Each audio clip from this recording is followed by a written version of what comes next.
doing today? Oh, that actually reminds me, I gotta pull up my chat. Hello, hello to everyone watching. Once more, we have warm beverage, but I did lie to you a bit in my starting soon screen again. I'm so sorry. I was not making tea. It's in fact coffee. I'm quite tired today. Oh, I'll show you, I guess. You can kind of see it. I'm quite tired today. I don't really know why. I actually got more sleep than usual yesterday, but I'm a little tired, so we got some coffee. And we'll probably just have a more of a chill day going on. I have a couple of articles that seemed kind of interesting that I wanted to go over, and now that I have several of them, I figure we can just read through them, stop when we feel like it, and just have a chill day. Like I said, I do want to leave a little bit earlier because I have plans later, so I don't want to, I don't want to be at this until like 6 or something like that. Not that we've very frequently gone that long. So, if we go a little shorter, such as it is, right? And we just chill, We just go with the flow. Big on that around here. See if people start to file in a bit. So, a few articles I wanted to go over. Where we left off, we finished this. Well, I guess we did some Magic deck building, but watching the Slatters debate the day before. But there were some this was one from last week that I wanted to read, but didn't end up having time, and we got distracted with other stuff, which is fine. That's very okay. Uh, and a couple other articles that seem kind of interesting. So yeah, in Florida, Ron DeSantis, the guy who's definitely not a fascist, definitely not a Nazi, definitely doesn't have Nazis working for him. Who, by the way, while that might sound hyperbolic to a lot of people, I want to remind everyone that aside from this story, he also retweeted an ad someone made about him. It wasn't made by his campaign. It was, as I understand, a fan of his made it that included at the end like a very obvious Nazi reference. I guess it's obvious if you know anything about it. It had like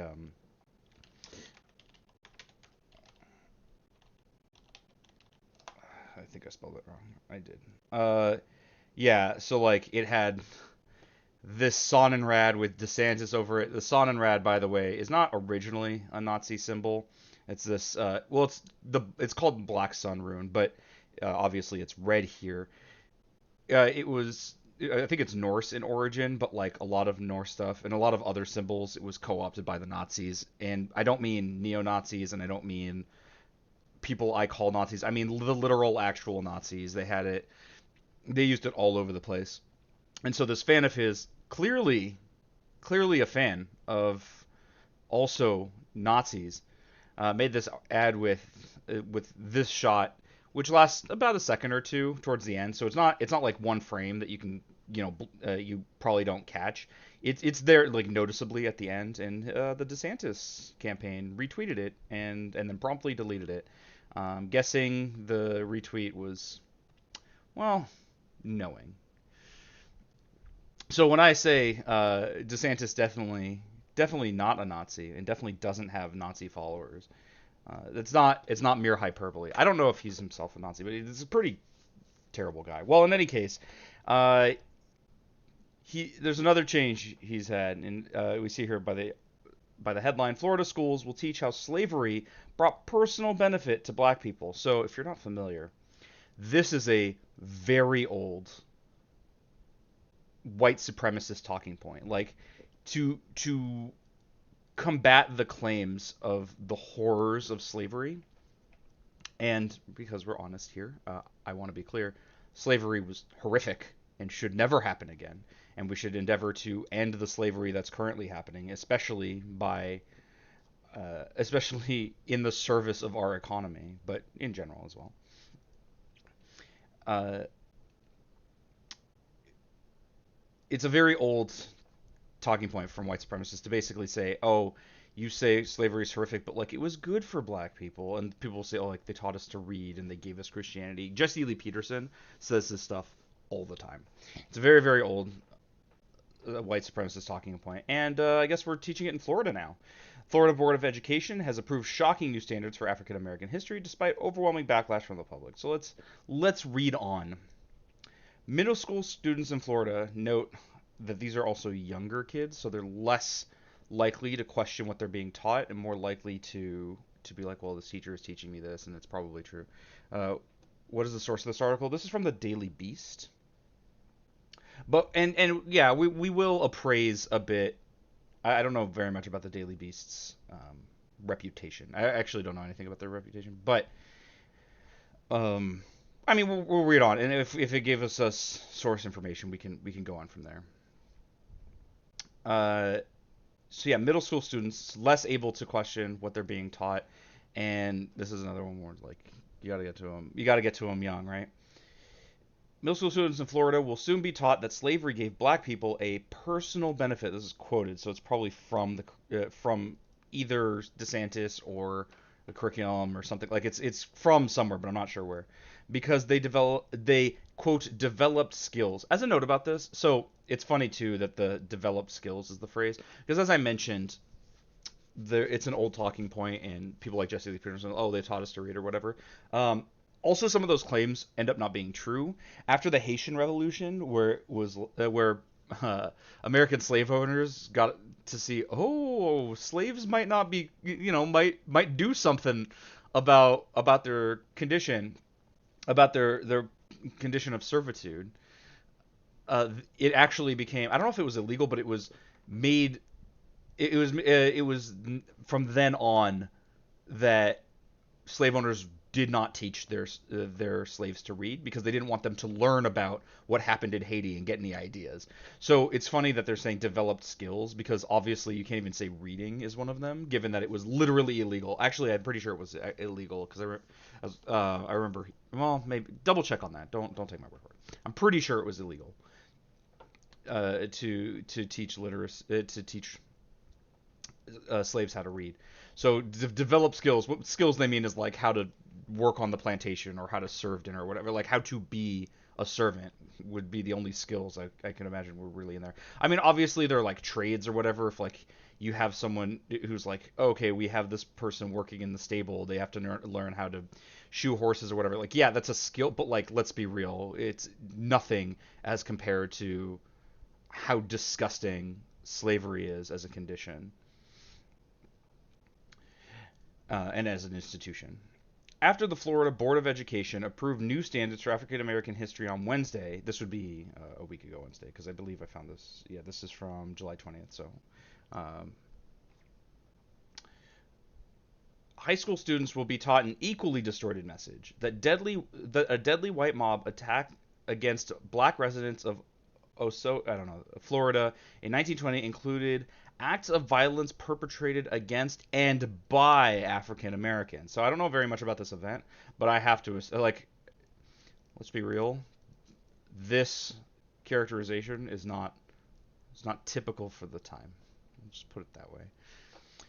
Dozens of black residents were killed in the massacre. Oh, there we go. Get some context. Which was perpetrated to stop them from voting. Yeah, of course it was.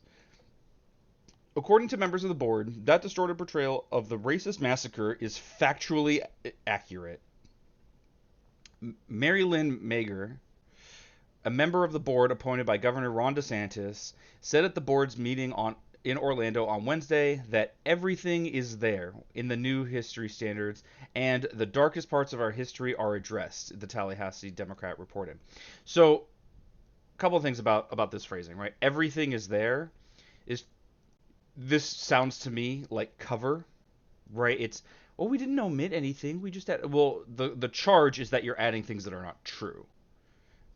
And everything is there is not, it implies like, oh, we're teaching the totality of the record, but obviously it's playing down the horrors of slavery, playing down the violence done to black people for their race, and playing up the like both sides, giant finger quotes, the both sides nature of the conflict.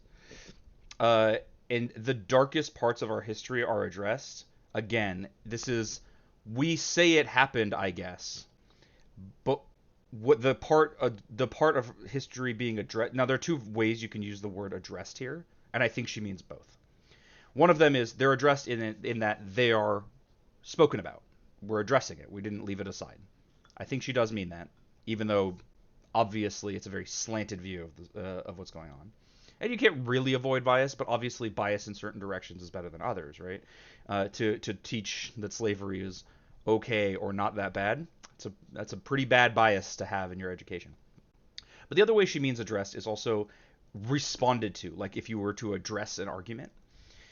And I think she means that as well. It is now addressed in that we're not just leaving it. That remember, there was a lot of complaints about things like the 1619 project and other curricula that include slavery and point out and make clear the horror that it was. I say was like we don't still have slavery, but you know what I mean, right? Like the chattel slavery of the antebellum South. Um, uh, and the issue that was taken was that like, oh, it makes people hate their country. Well, why should it make you hate your country? Like really think about it. Why should it make someone hate their country? Lots of countries do bad things. In fact, with slavery, like at least we can say it stopped happening for the most part, not in jails. But that's what I keep referring to is that the 13th Amendment carves out an exception for imprisonment for prisoners. If people in jails and prisons can absolutely be enslaved, and they basically are. But the issue they were having was that didn't say slavery happened and then make an excuse for it. That was the issue that was really being taken with it.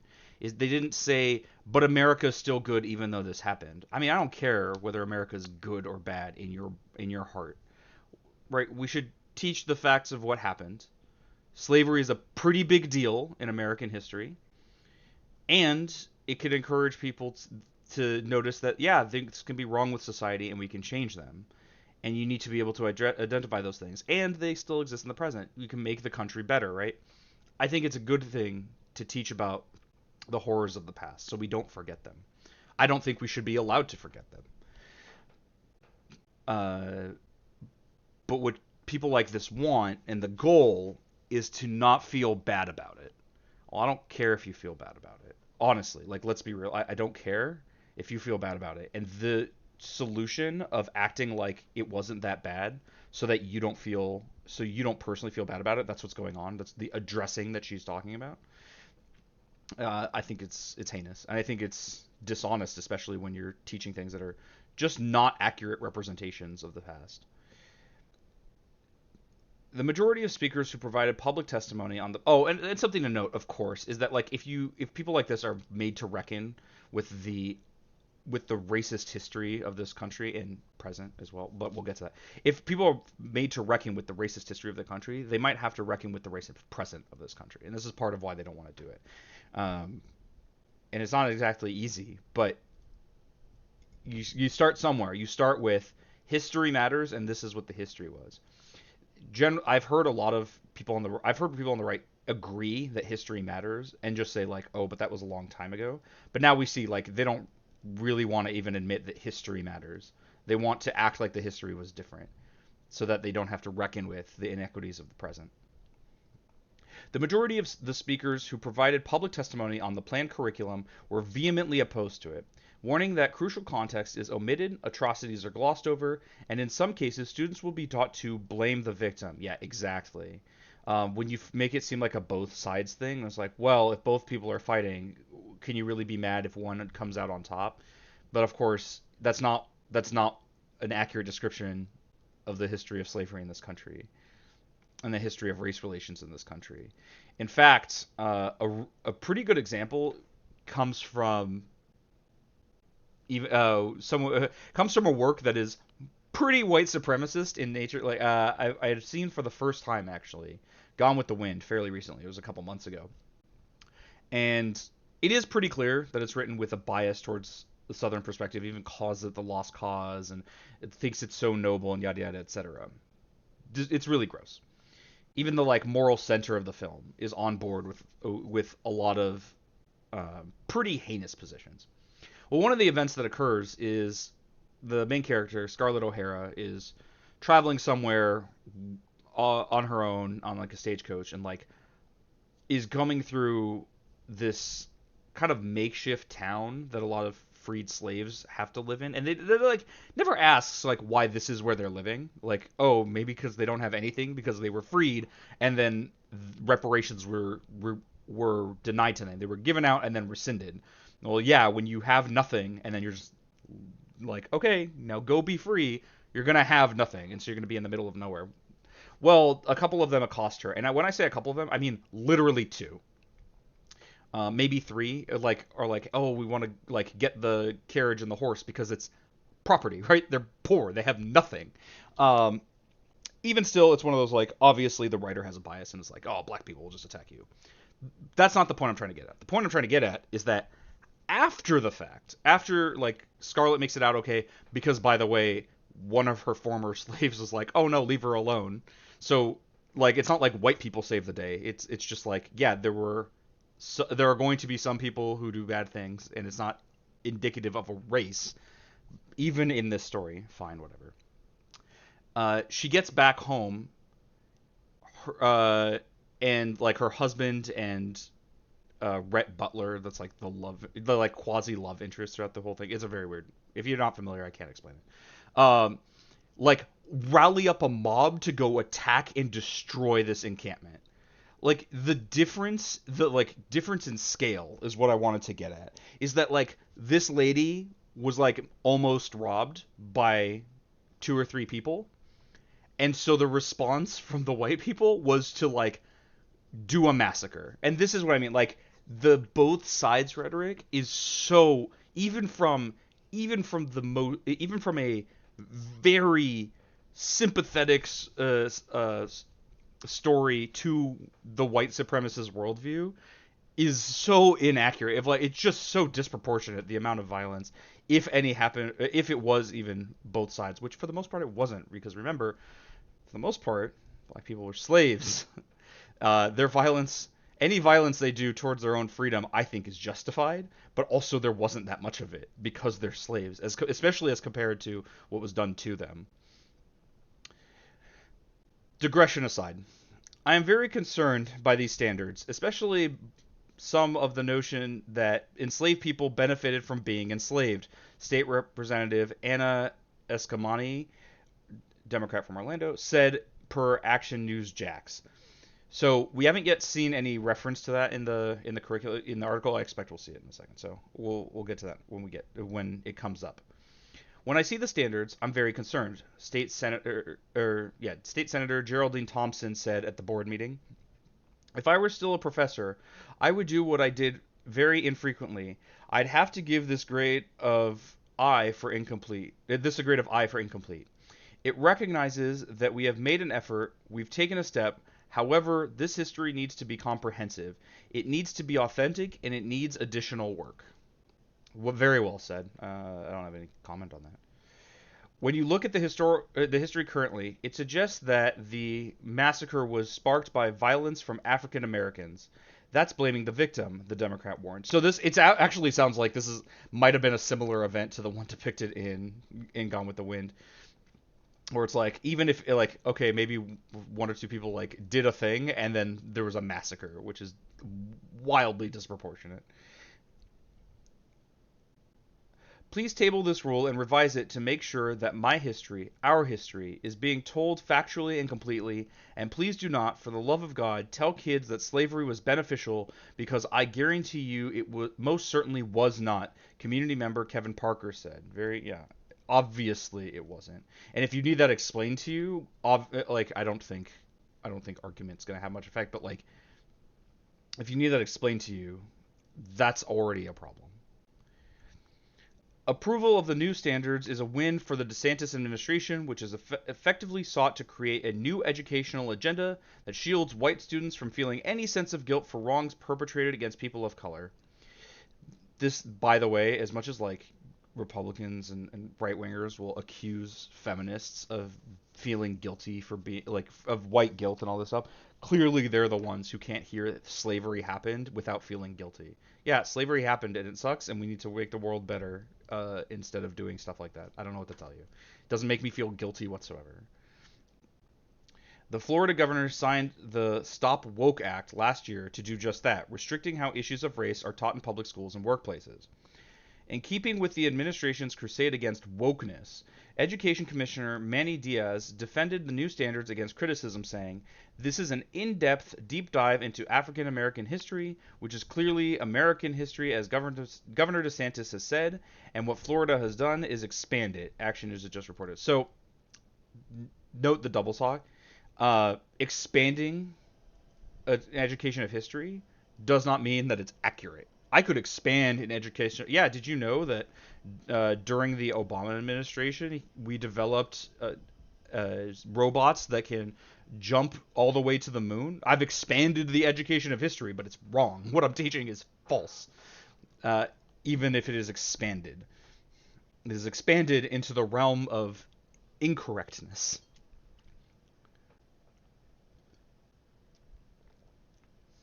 Ooh, good coffee. Paula Burns, the Florida Department of Education's chancellor of K through 12 public schools, also insisted the new standards provide an exhaustive representation of African American history. What does that mean? Our standards are factual, objective standards. Okay, so to be clear, there is no such. I mean, I am of the opinion. I'm not a historian, I guess. I'll let my historian friends get mad at me from what I'm about to say. There's no such thing as an objective standard of history. We're telling a story. The only objective standard that you could really have in education of history, is to recount every event in its totality completely. And I don't mean, say only the things that happen. I mean, include the things that aren't relevant to your mind. You would have to basically have the event take place again and merely view it. That would be the only objective thing. But what we choose to focus on and what we choose to ignore is all subjective. The way we teach history by design is to tell a story to sum up the events of large periods of time, because you could not possibly know all of the individual things that went. You'd have to say, okay, so this politician woke up, then brushed their teeth, then they had breakfast, the thing they had for breakfast that day, and they walked down the 12 steps to their kitchen, or like, that would be objective, and it would be nonsense. Instead, we say this politician in this year, promoted this bill or whatever. And that is encapsulating what happened, but it's not objective at all. It's choosing what's important and what's not. And one of the things that people got mad about with the 1619 Project is that it chose to focus and it chose to include as relevant, in particular, the history of slavery. That's why it's called the 1619 Project, in case you're not familiar, because that, if I'm not mistaken, it marks the year where the first slave was brought from Africa to the Americas. And it declares the beginning of America in that way, from that event.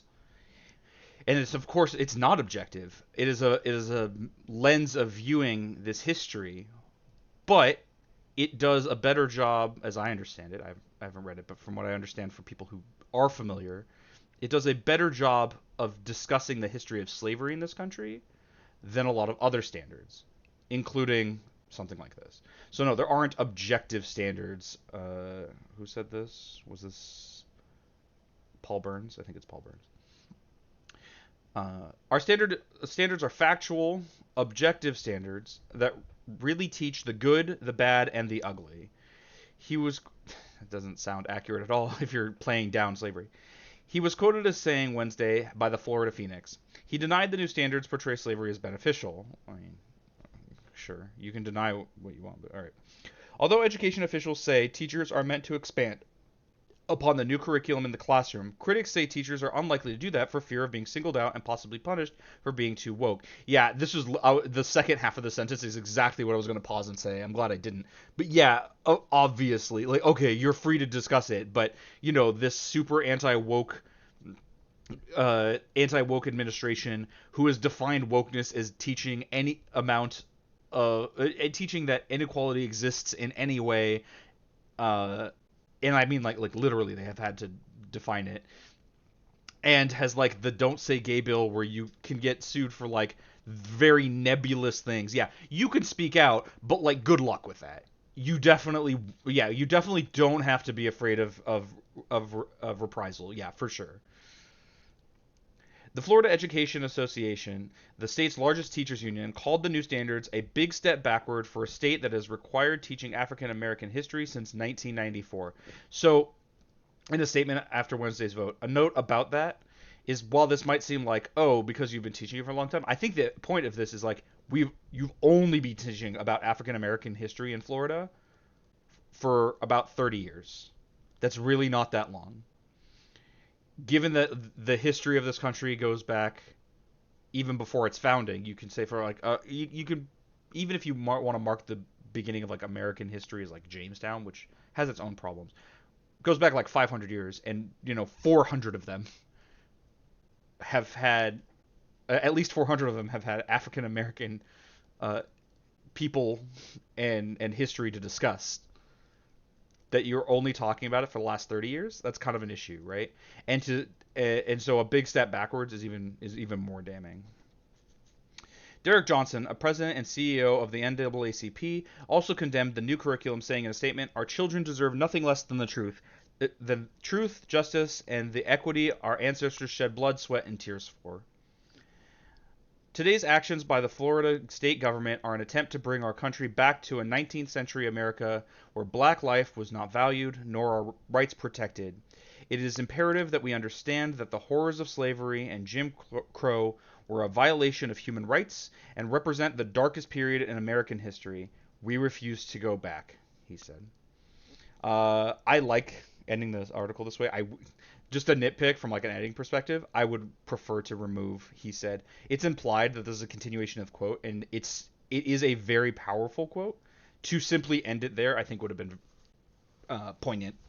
Right, to end on "we refuse to go back." I like that. I like that a lot.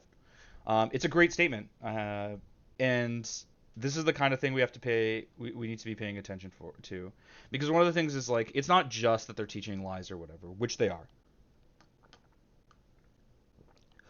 but they're also seeking to teach these to children. Remember, this starts with middle school students. And when you grow up in school learning like, oh, slavery wasn't that bad, and the violence was both sides or whatever, then when you become an adult and someone is like, oh yeah, like slavery was awful, you think they're crazy. And when someone riles against like racial inequality, you can just like, but it's been a race war since the beginning. It's raising the next generation of bigots. Even if they don't know that they're bigoted, even if they reject the bigotry consciously, and because it's like kind of indirect, they might have to like relearn their history, but then they'll have to relearn, and that could also be kind of painful. I'll recommend people again to a video I've discussed in the past, but I'll pull it up on screen here. It's a video called the part of history you've always skipped, Neo-Slavery by Knowing Better. An absolutely phenomenal video about the history of the history of abolition. Basically, it seeks to answer one pretty foundational question: when was the last slave in America freed? And without qualifier, I should say, with the qualifier that we are not talking about wage slavery, and we're not talking about prison labor or in prison slavery. We mean the thing you're thinking of: chattel, ball and chain slavery. It is a phenomenal video. Maybe I should watch it on stream at some point. I've seen it several times, and it's very, very good. But one of the things, the reason why I'm mentioning it here is that Knowing Better was a teacher for a long time and genuinely believed the things he was teaching were true, and included this false view of history that he goes over towards the beginning of the video. He calls it the standard American history myth. And he believed it, and he notes the dissonance, right? The like discomfort of realizing not only that all these things he believed were just not true, but also the pain of realizing that he was teaching it to other people. They'll grow up thinking believing this false narrative, believing this myth, and not realizing the truth and the relevance of the truth of our history. History is important to remember. In fact, when it came to the discussions of whether statues should be brought down, like, there's a lot of discussion about that. I was never on the like, oh, that's so bad that the statues are coming down or whatever. But the thought I had at the time was that slavery is a repugnant part of our history, and because it's so repugnant, we should never be allowed to forget about it. We should never be allowed to live it down and say it didn't happen. Statues aren't the best way of remembering it, especially because these statues are often glorifying Confederate soldiers or Confederate generals or the Southern cause and yada yada, etc. But if there were a statue of, for example, Generally Lee being seen as despicable as he's like, I don't know, holding down some black person, or like maybe a slave is like breaking free despite him or something, where it focuses on the fact that I mean, even still, statues aren't how we remember history, but still, like, the point I'm trying to make is uh, things that remind us of the horrors of the past, I think are important. I think we can't be allowed to forget them. This is why Germany has rules and has laws about how the Holocaust is to be taught, and that it is to be taught factually, and like Holocaust denial is not permitted and whatever. You can make quibbles about whether Holocaust denial should be made. It should be illegal as a matter of free speech. I'm not going to get into that. The point I want to make is that, yeah, it's really important that such a horrific event be taught honestly, correctly, and factually. This is not what's happening in Florida now, and that's a problem. I hope that problem is clear. I know this article isn't like super deep onto into the specifics. I just want to talk about the overarching thing. We can get into, like, if you want to look up the curriculum, we can. I don't think I would necessarily want to go through an entire curriculum to figure out the issues, especially not being a teacher, not being a historian. I just want to note the problem and that it's happening.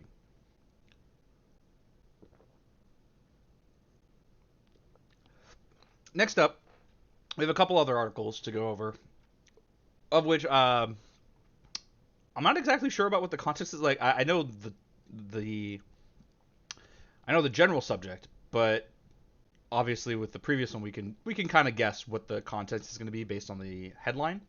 And this one I don't really, but they were recommended by some friends and they seemed interesting. And when we've done that before, I ended up being very glad that we went over on stream. So we're going to do that here too, and we're going to see what's going on. So this is, I think, an opinion piece in the Atlantic. I'm not really sure. It's just ideas. Uh, Moralism is ruining cultural criticism. The left has embraced an approach long favored by the evangelical right. So let's just double check that I have a good understanding of the word. Moralism, the practice of moralizing. Oh, well, what happened to no circular definitions? Especially showing a tendency to make judgments about others' morality. Moralizing, the action of commenting on issues of right and wrong, typically with an unfounded air of superiority. Okay, fair enough. This is, by the way, something I don't necessarily agree with. Or sorry, no, don't necessarily disagree with. We'll have to see in context what he's referring to. But there is an issue, I think, of moralizing.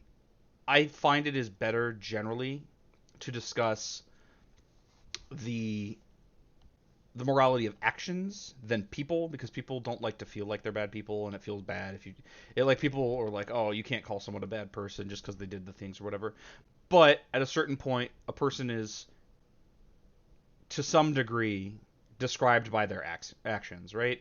I mean, maybe you can say Hitler in his heart believed the opposite and believed in love and whatever, but in practice he killed millions of people in an ethnic superiority genocide, and that makes him a bad person or whatever because of the bad he did. But the point is, what he did was bad. I don't care what he believed in his heart.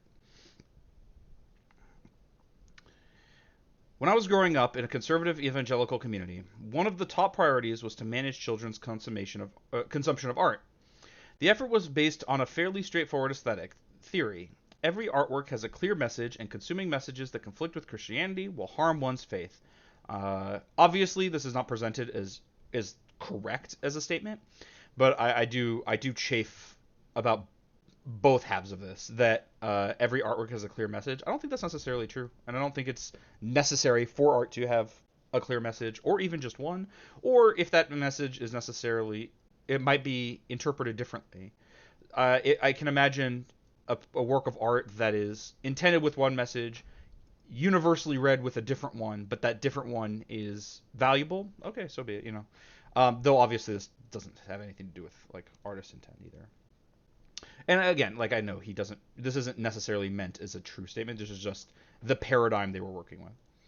Helpfully, there was a song whose lyrics consisted precisely of this aesthetic theory: input output. Input output. What goes in what comes out. Input output. That's what it's all about. Input output. Your mind is a computer whose input output daily you must choose. This is moderately true. The search for the inputs of secular artwork sometimes took a paranoid form, such as the belief in subliminal messages recorded in reverse or in isolated frames from The Lion King, where smoke allegedly forms the word sex. As I understand it, that's actually true, but obviously, like, you're not going to notice it because that's how the brain works. And even if, well, I mean, you won't notice it because that's how your eyes work. Your brain might notice it, but it's not going to matter that much to you. And children won't know what that means to have processed it. Most often, however, the analysis was more direct, portraying a behavior or describing a belief, unless accompanied immediately by a clear negative judgment, is endorsement and a recommendation, and people who consume such messages will become more likely to behave and believe in that way. This, by the way, this is actually not a new position by any stretch. It's one, if I'm not mistaken, even Plato had. Plato was pretty opposed to artwork that depicted any sort of negative behavior because, one, the actor would have to portray it and thereby embody it in some way, and also two, the audience is exposed to it and therefore now that you've seen it, it becomes more normalized, you want to do it. And that's not even if it's not rejected. It's even if the play makes clear that negative behavior is wrong. Now, obviously, I think that's wildly authoritarian and negatively so, but it's not new, is the point. Oh no! Oh no! Can I not? Okay, we might have to do a free trial here. God damn it. Okay, never mind. I guess we're not reading this because I didn't realize it was paywalled. All right. Well, all right. We're going to the other article. Is this one good? Is this one all right? I hate these paywalls. Okay, we can read this one. Oh my, it's so long. Oh no. Does this end? All right, we'll read as long as we want to read. Actually, you know what? I'm gonna read this off stream. It's just so long. Instead, what we're gonna do is we're gonna watch that video I was just talking about.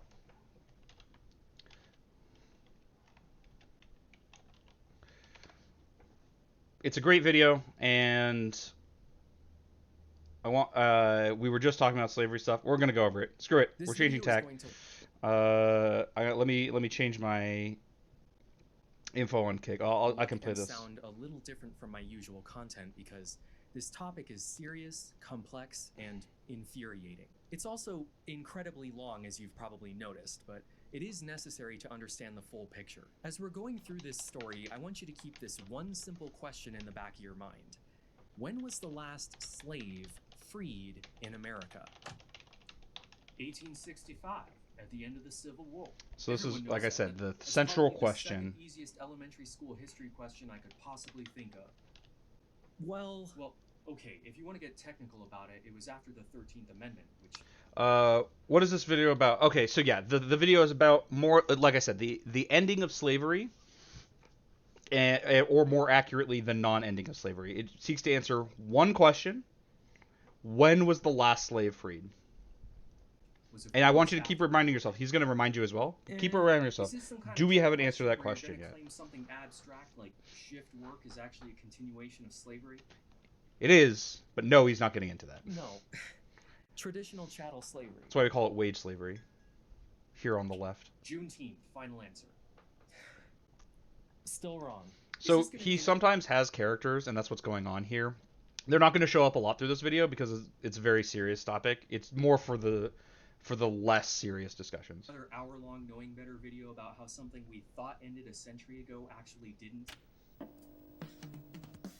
right, we're gonna skip through the intro. You're telling me they invented a picture frame that can show whatever image you want? Yeah, there's gonna be some amount of the When you get back silliness, in the but not that closet, much. man, Don't this worry isn't about really it. a topic for lighthearted characters. Yeah, We're exactly. talking about the Civil War, and you don't need your Civil War character. Well, funny story. We're It's actually gonna be not that talking much. about Yeah, a whole lot more than just the Civil War. not gonna be That's much Civil War irrelevant. stuff. Nobody Weirdly. cares about you. Most people don't even know your name. Oh yeah, and feel free, chat. Best guesses in chat. When was the last slave in America freed? And we mean like chattel slavery, like he's talking about. Not prison slavery, whatever else. The last ball and chain chattel slave. When were they freed? Best guess. Go ahead. And no googling. Honor system. And besides, if I use you, people are just gonna say that Atun Shea did it better. Checkmate, Lincolnats. You're right. Okay, well, like the majority of my audience, I'm an American.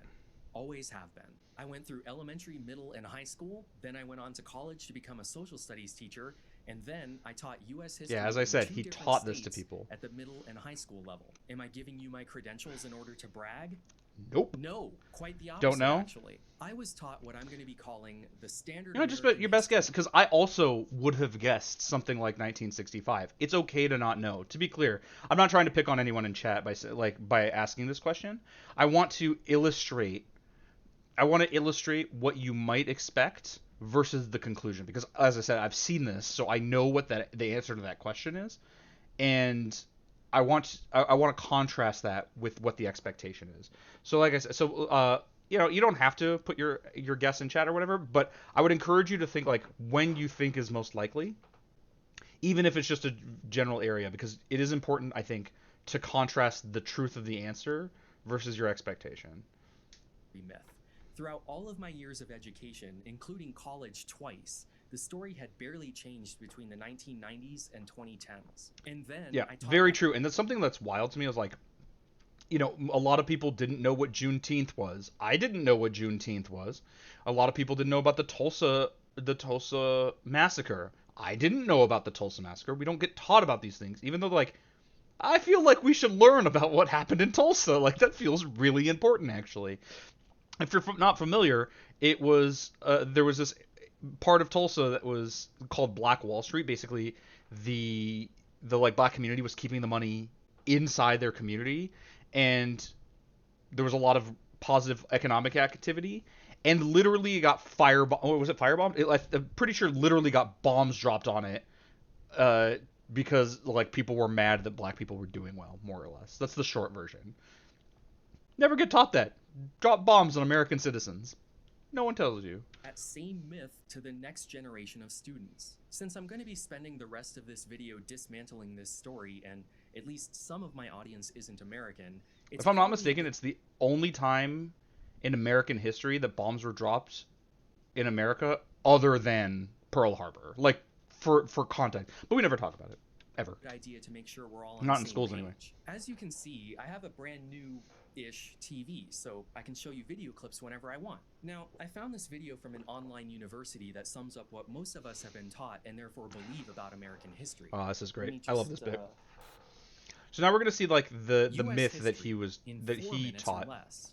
America was founded Obviously a by Protestant PragerU, Christians parody. fleeing religious persecution in Europe, made the harrowing journey across the Atlantic Ocean, and landed at Plymouth Rock. Oh, and ask yourself as we're going through this myth, like, is there any part of this that you weren't taught, or anything that was like anything of note that was left out by this encapsulation of what people are generally taught?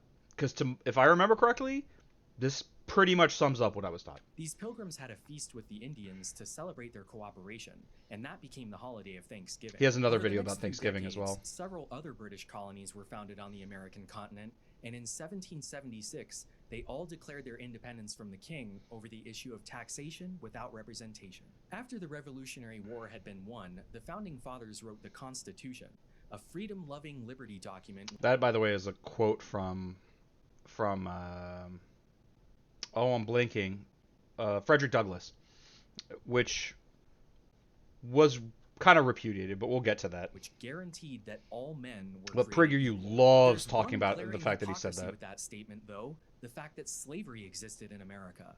How could the Founding Fathers believe in equality while many of them were also slave owners? Well, many of them knew that this peculiar institution was morally wrong and thought that the practice would naturally die out on its own. Oh, and by the way, it's questions like that of like, how could they claim to believe in equality when they're literally all these people who are slaves?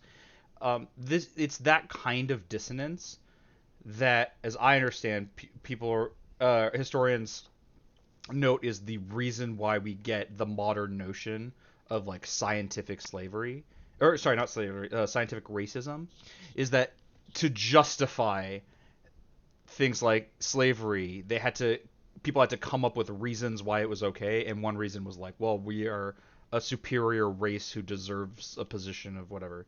Now, not by the Founding Fathers. It would have happened well before this. They would have, at this point, simply have been raised in an environment that teaches or has that kind of a vibe, even if it doesn't teach it directly, which it did, by the way. But that is a really good example of like, how do you reconcile this? And one solution that ended up being far too long lasting was the notion of quote unquote scientific slavery. But just to be sure, Excuse me, they put a scientific clause in the racism. I keep Constitution saying because that we're the talking about slavery. We're importation gonna of just say it so much. slaves would end in 1808. None of the Founding Fathers could have predicted the cotton gin, though, which suddenly made slavery much more profitable, and all but guaranteed it would continue for another century. Throughout the 1800s, abolitionists like Frederick Douglass fought to end the practice, and in 1860, Abraham Lincoln was elected on that very platform. In order to protect their rights as states and keep their taxes from increasing, several southern states decided to break away from the Union and form their own country known as the Confederacy. The urge, by the way, to like the overwhelming urge to like correct all the mistakes, to like all the things that are wrong in here is, it's rough. That's why I'm not saying very much, but he's going to address any of them. So if you see anything where you're like, that doesn't sound right, don't worry. We will get to it. Some of the stuff we might not, like the Pilgrims and like and Thanksgiving and stuff, but all the stuff related to the Civil War, slavery, we'll address any inaccuracy you see. That's the whole point of this section. From 1861 to 1865, America fought the bloodiest war in its history, and in the end, the Union was preserved and 4 million black people were freed from bondage. It's a common misconception. Oh, I also didn't know. So it's part of like the myth. That's one thing that's noteworthy for me. I was not taught in school, at least I don't remember being taught in school, how many slaves there were and how many, especially at the end of the Civil War. It's only until this video I'm like, oh, it's like 4 or 5 million. I think he says 5 million later, but he says 4 million here. I don't really know, but the point is, like, it was kind of jarring to me to be like, oh yeah, why wasn't I taught at any point the scale of slavery? Like I grew up in a pretty liberal state. Like it's not like they're trying to hide this and like play down slavery, but even still, not even while they'll say that, they'll highlight how bad slavery is or was, I should say. I still wasn't taught the extent to which it affected people, how many people were hurt, and of course, like even at the time of even in 1965. If there were 4 million slaves, that says nothing to the millions of people who had been enslaved prior to that point and had died. This was just the number of living slaves at that moment. I wonder if we know. I wonder if we know how many total people only applied to areas were enslaved in that way. Rebellion, meaning the Confederate States. There was no way to enforce that without invading, and the northern slave states were unaffected. So this didn't really do much. In reality, it wasn't. Yeah, as a note, the Emancipation Proclamation is kind of funny because it's like it affects all rebelling states, but they consider themselves another country. So it's like obviously they're not going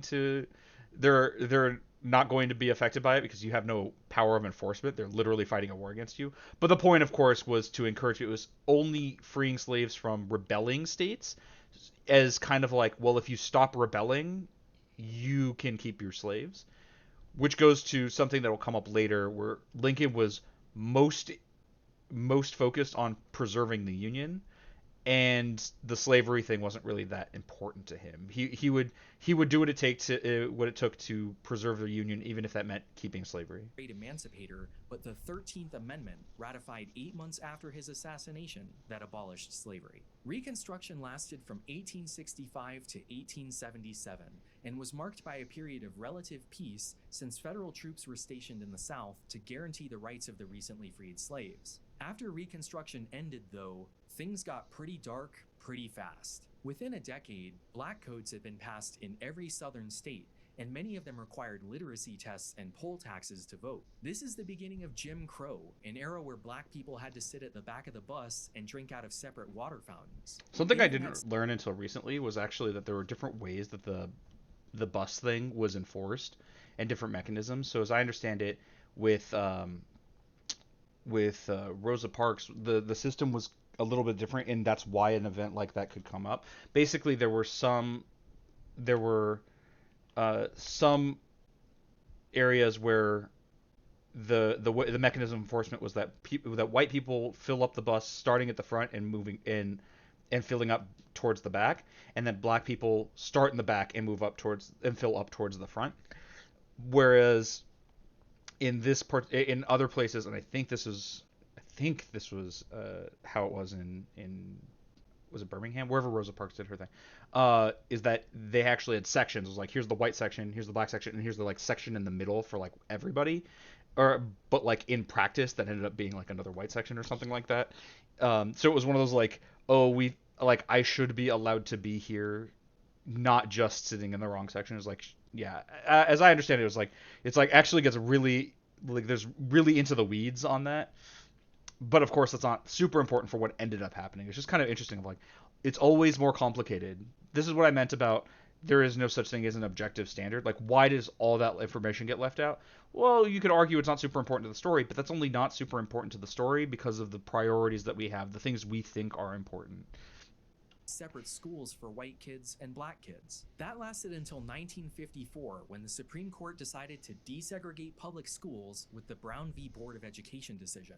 This began the civil rights movement, which gave rise to leaders like Martin Luther King, who said we should judge each other not by the color of our skin, but by the content of our character. And if you see how fucking PragerU or other people on the right talk about him, Martin Luther King like sprang into existence, said this one thing, and then immediately died. Like, he did nothing else, said no other things. Something that's also been noted by other people before is it's kind of interesting that we always see Martin Luther King in black and white pictures. Color pictures existed at the time. We have color pictures of JFK, who was alive at the same time. But we only ever see Martin Luther King in black and white. I don't think it's a conspiracy or anything. It's just like, it's kind of weird that that's the case, right? There are color photos of him, by the way.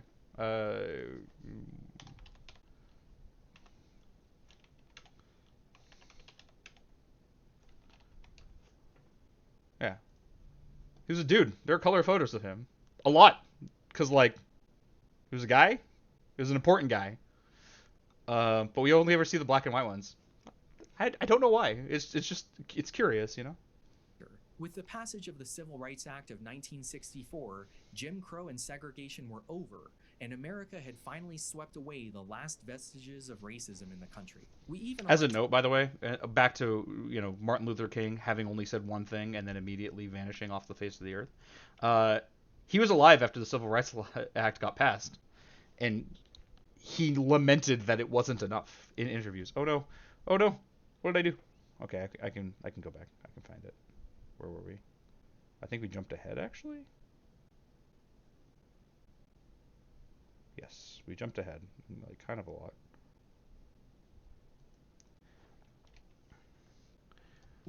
And America had finally swept away. But yeah, Martin Luther King did not think the Civil Rights Act was sufficient. As president twice. So the next time someone tells you that America is a racist country with racism in our DNA, hopefully now you'll know better.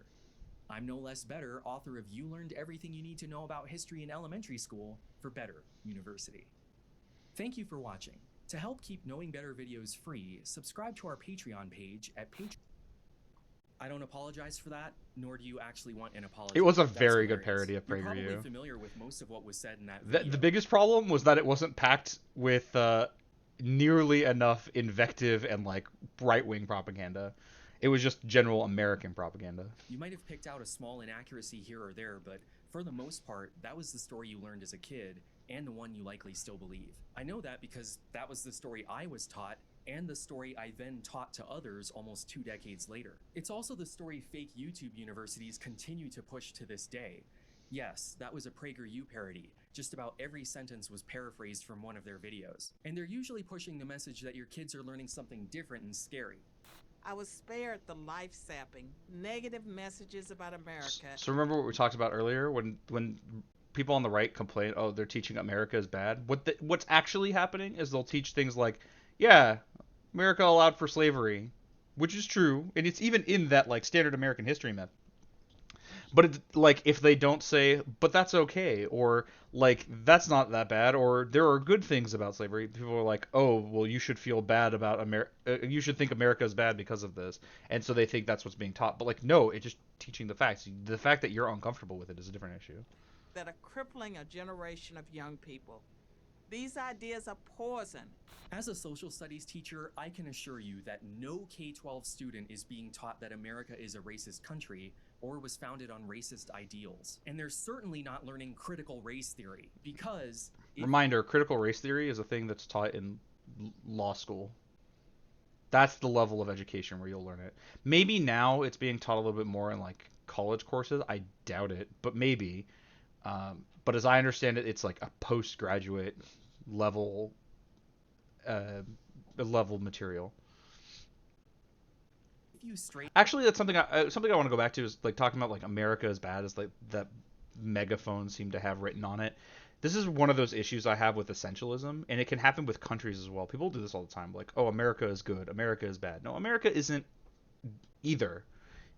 America is a country, and it does things, and sometimes those things are good, and sometimes those things are bad, and the goal shouldn't be to say, well, because if you say America is bad, then what do you do with that? If it's essentially bad, then you need to like dismantle the whole thing, and like what are your solutions to this? Or if it's essentially good, then it doesn't need to improve. And I think both are equally wrong. I want America, as long as it exists, to do good things and not do bad things. And I don't really care about like I don't really care about the concept of its essential nature. I don't think it has an essential nature. America could be very different. This is the same thing when it comes to things like police. Police as an institution currently, yes, do a lot of really bad things and are designed to do very bad things. Things like protect capital, not protect people, engage in mass incarceration, so on and so forth. But it doesn't have to be that way. It's not essentially that way. That can be changed. And so this is why I was like not really on board with abolish the police as a slogan or a push, but you know, something like defund the police because they should be doing this thing and not this other thing, and have that other thing being done by another thing. Like that's reasonable, right? Make more good things happen and fewer bad things. I don't really care about like the nature of the institution. And by the way, that can be turned on its head for other things because people will characterize other institutions or other countries as essentially one way, and so like the only solution is to be rid of it in its entirety. And I think that's woefully lacking in nuance. Sorry for the digression, but it's a thing that like essentialism really bothers me.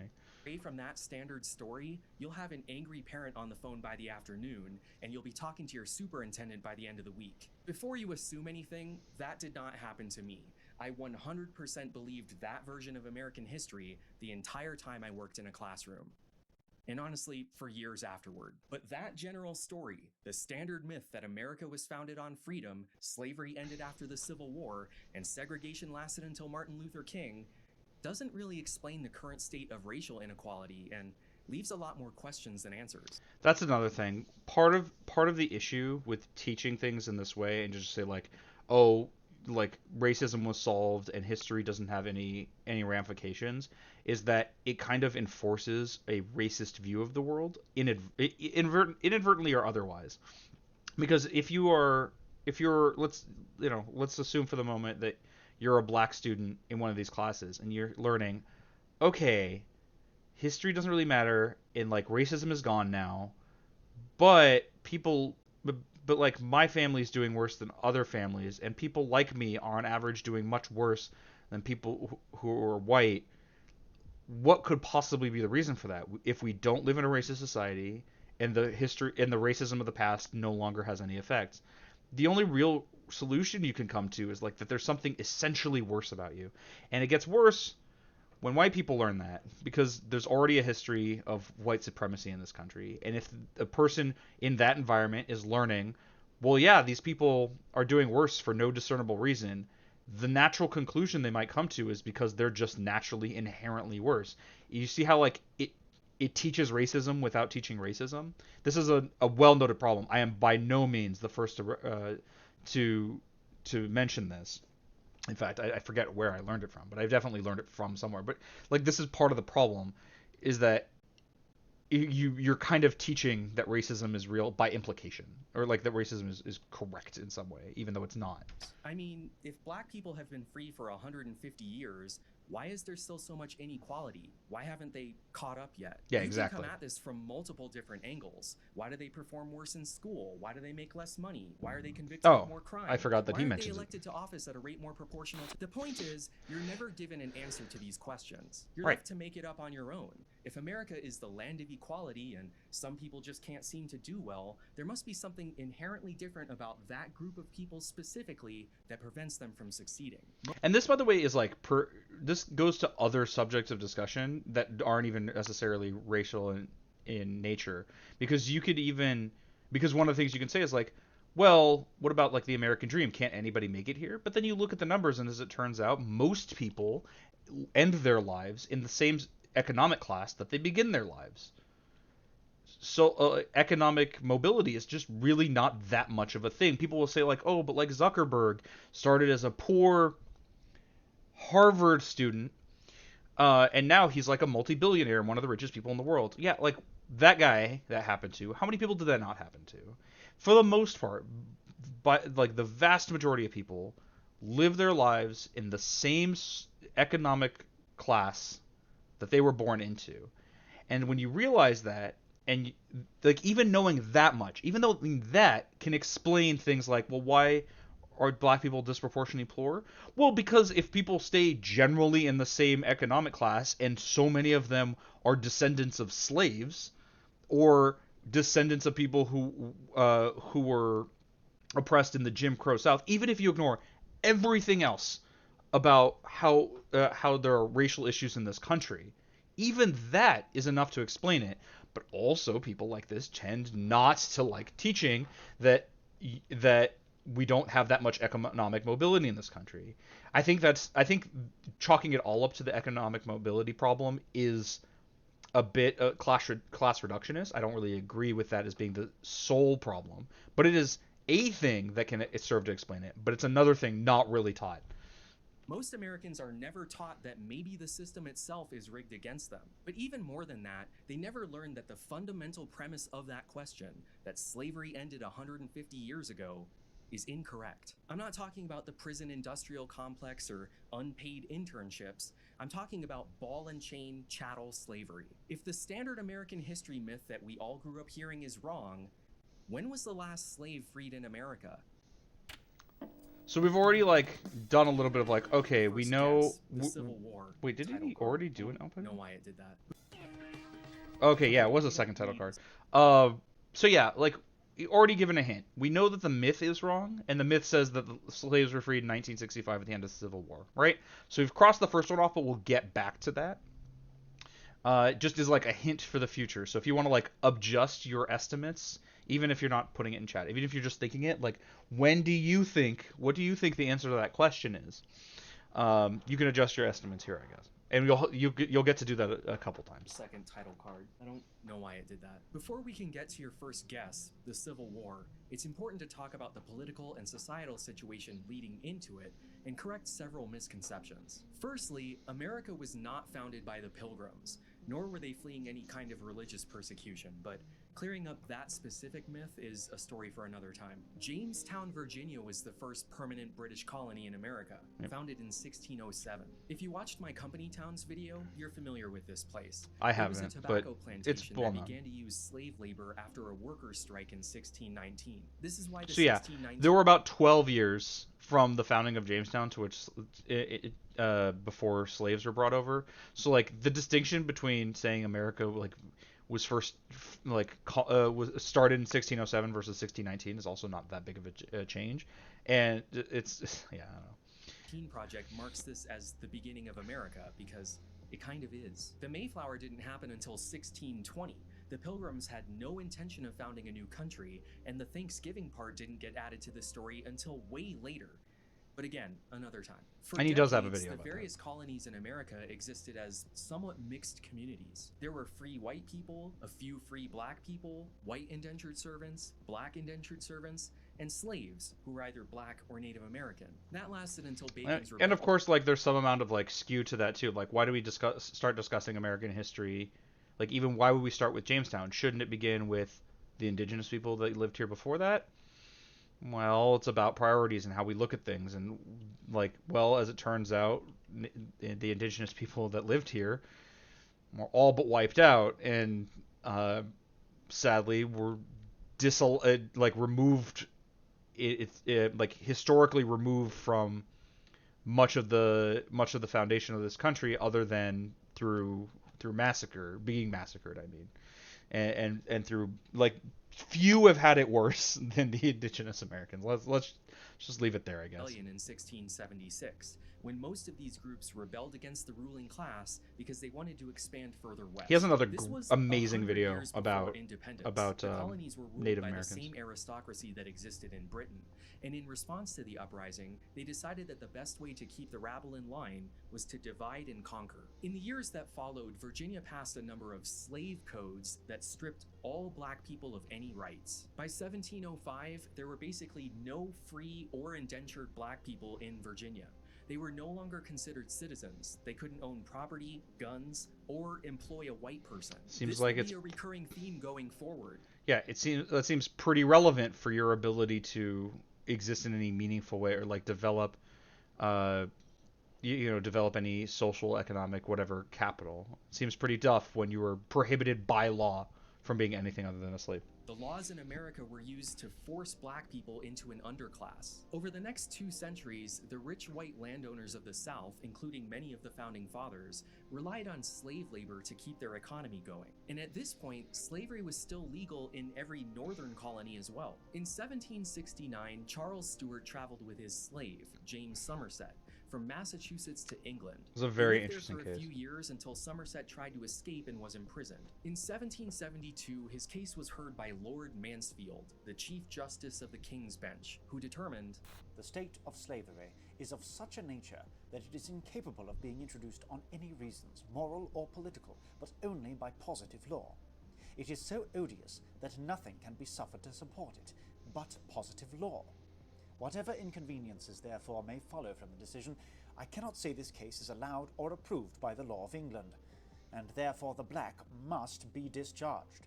basically Obviously, what that he language just is a little said oofy, but like, oh my, a rare instance of like someone recognizing how awful slavery is in the 1700s. is that slavery is an unnatural condition and can only exist if there is a law specifically stating it can exist. That's what he means by positive law. And by the way, like that case, I don't know how British law interpreted that, but like if that case had the power of precedent in British law, that would like de facto outlaw slavery in England, which means one of the things that people like pretend is true about America is like, oh, the first country to outlaw slavery. That's just not true.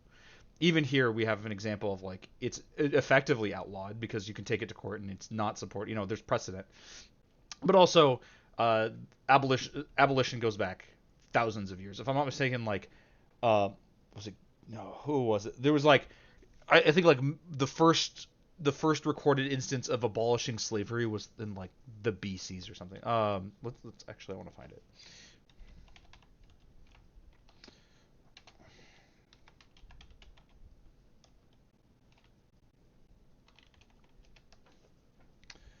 uh, early 6th century, uh, Athens, the 3rd century. We had, yeah. Oh, here. Oh, it's even going further back. In round about 10 AD, uh, the Qin dynasty outlawed it. There's a lot of this. Like, look how many instances. Now it's a different kind of slavery, so maybe you could say like, oh, the transatlantic slave trade didn't exist until like here-ish or something like that, and so like that doesn't count. But even still, like, look at all of this history. Now not all of this is actually abolition, but and we can see some of this like gradual abolition. I'm surprised because I could have sworn there was like a Mesopotamian ruler who was like, nope, be done with that. Um, yeah, actually, here the in the Qin dynasty, including the abolition of slavery and radical land reform. Yeah, it's by no means was America the first. There was no such law in England, therefore slavery cannot exist there. It's unclear who came up with this famous line, but it was said that the air in England was so pure that if an enslaved person were to breathe it in, they would instantly become free. This Or is that decision Qin popularized dynasty? the abolition I think and X is like a anti-slavery movements, because which like had Xi quietly existed for Jinping. some I think time. it's You know the the Qin next dynasty. part. I'm not There's sure. some spilled tea, a I few might have lanterns pronounced that in a wrong. window, Mel Gibson, and eventually recognition of our independence. A few years after that, the Founding Fathers got together to write the Constitution. There were 55 delegates, so there were disagreements on nearly every issue. Among the noteworthy, there were abolitionists like John Adams and slave owners like Thomas Jefferson. As a result, the issue of slavery appears in the Constitution 3 times without ever actually using the word slavery. Yeah, this is another thing. People will sometimes act like unless specific things are written down, it can't be the case, right? Like slavery, there wasn't the Constitution is written kind of with the understanding that slavery is a thing, and there are some three, as he says, references to it, but that doesn't mean that it wasn't there. People will also like disingenuously use this for Holocaust denial. I've heard Holocaust deniers say like, "Oh, well, we can't find any orders for there were orders given written down about doing the Holocaust, but that doesn't mean it wasn't happening." And it's in fact one of the best recorded events in all of human history, as I understand it.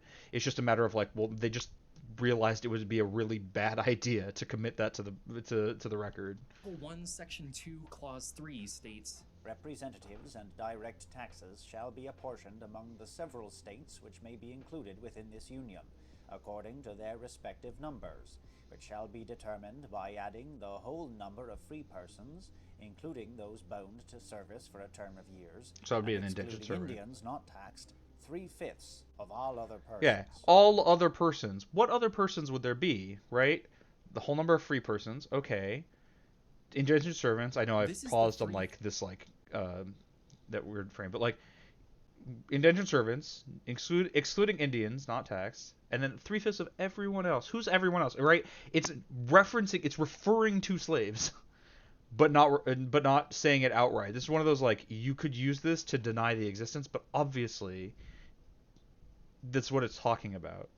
Fifths compromise, which we all learn about in school. Two things to note here. First, it doesn't say that black people are only worth 3/5 of a person. It just says that 3/5 of the total number shall be counted. Oh, and by the way, this compromise was which actually favored abolitionists. It's really weird.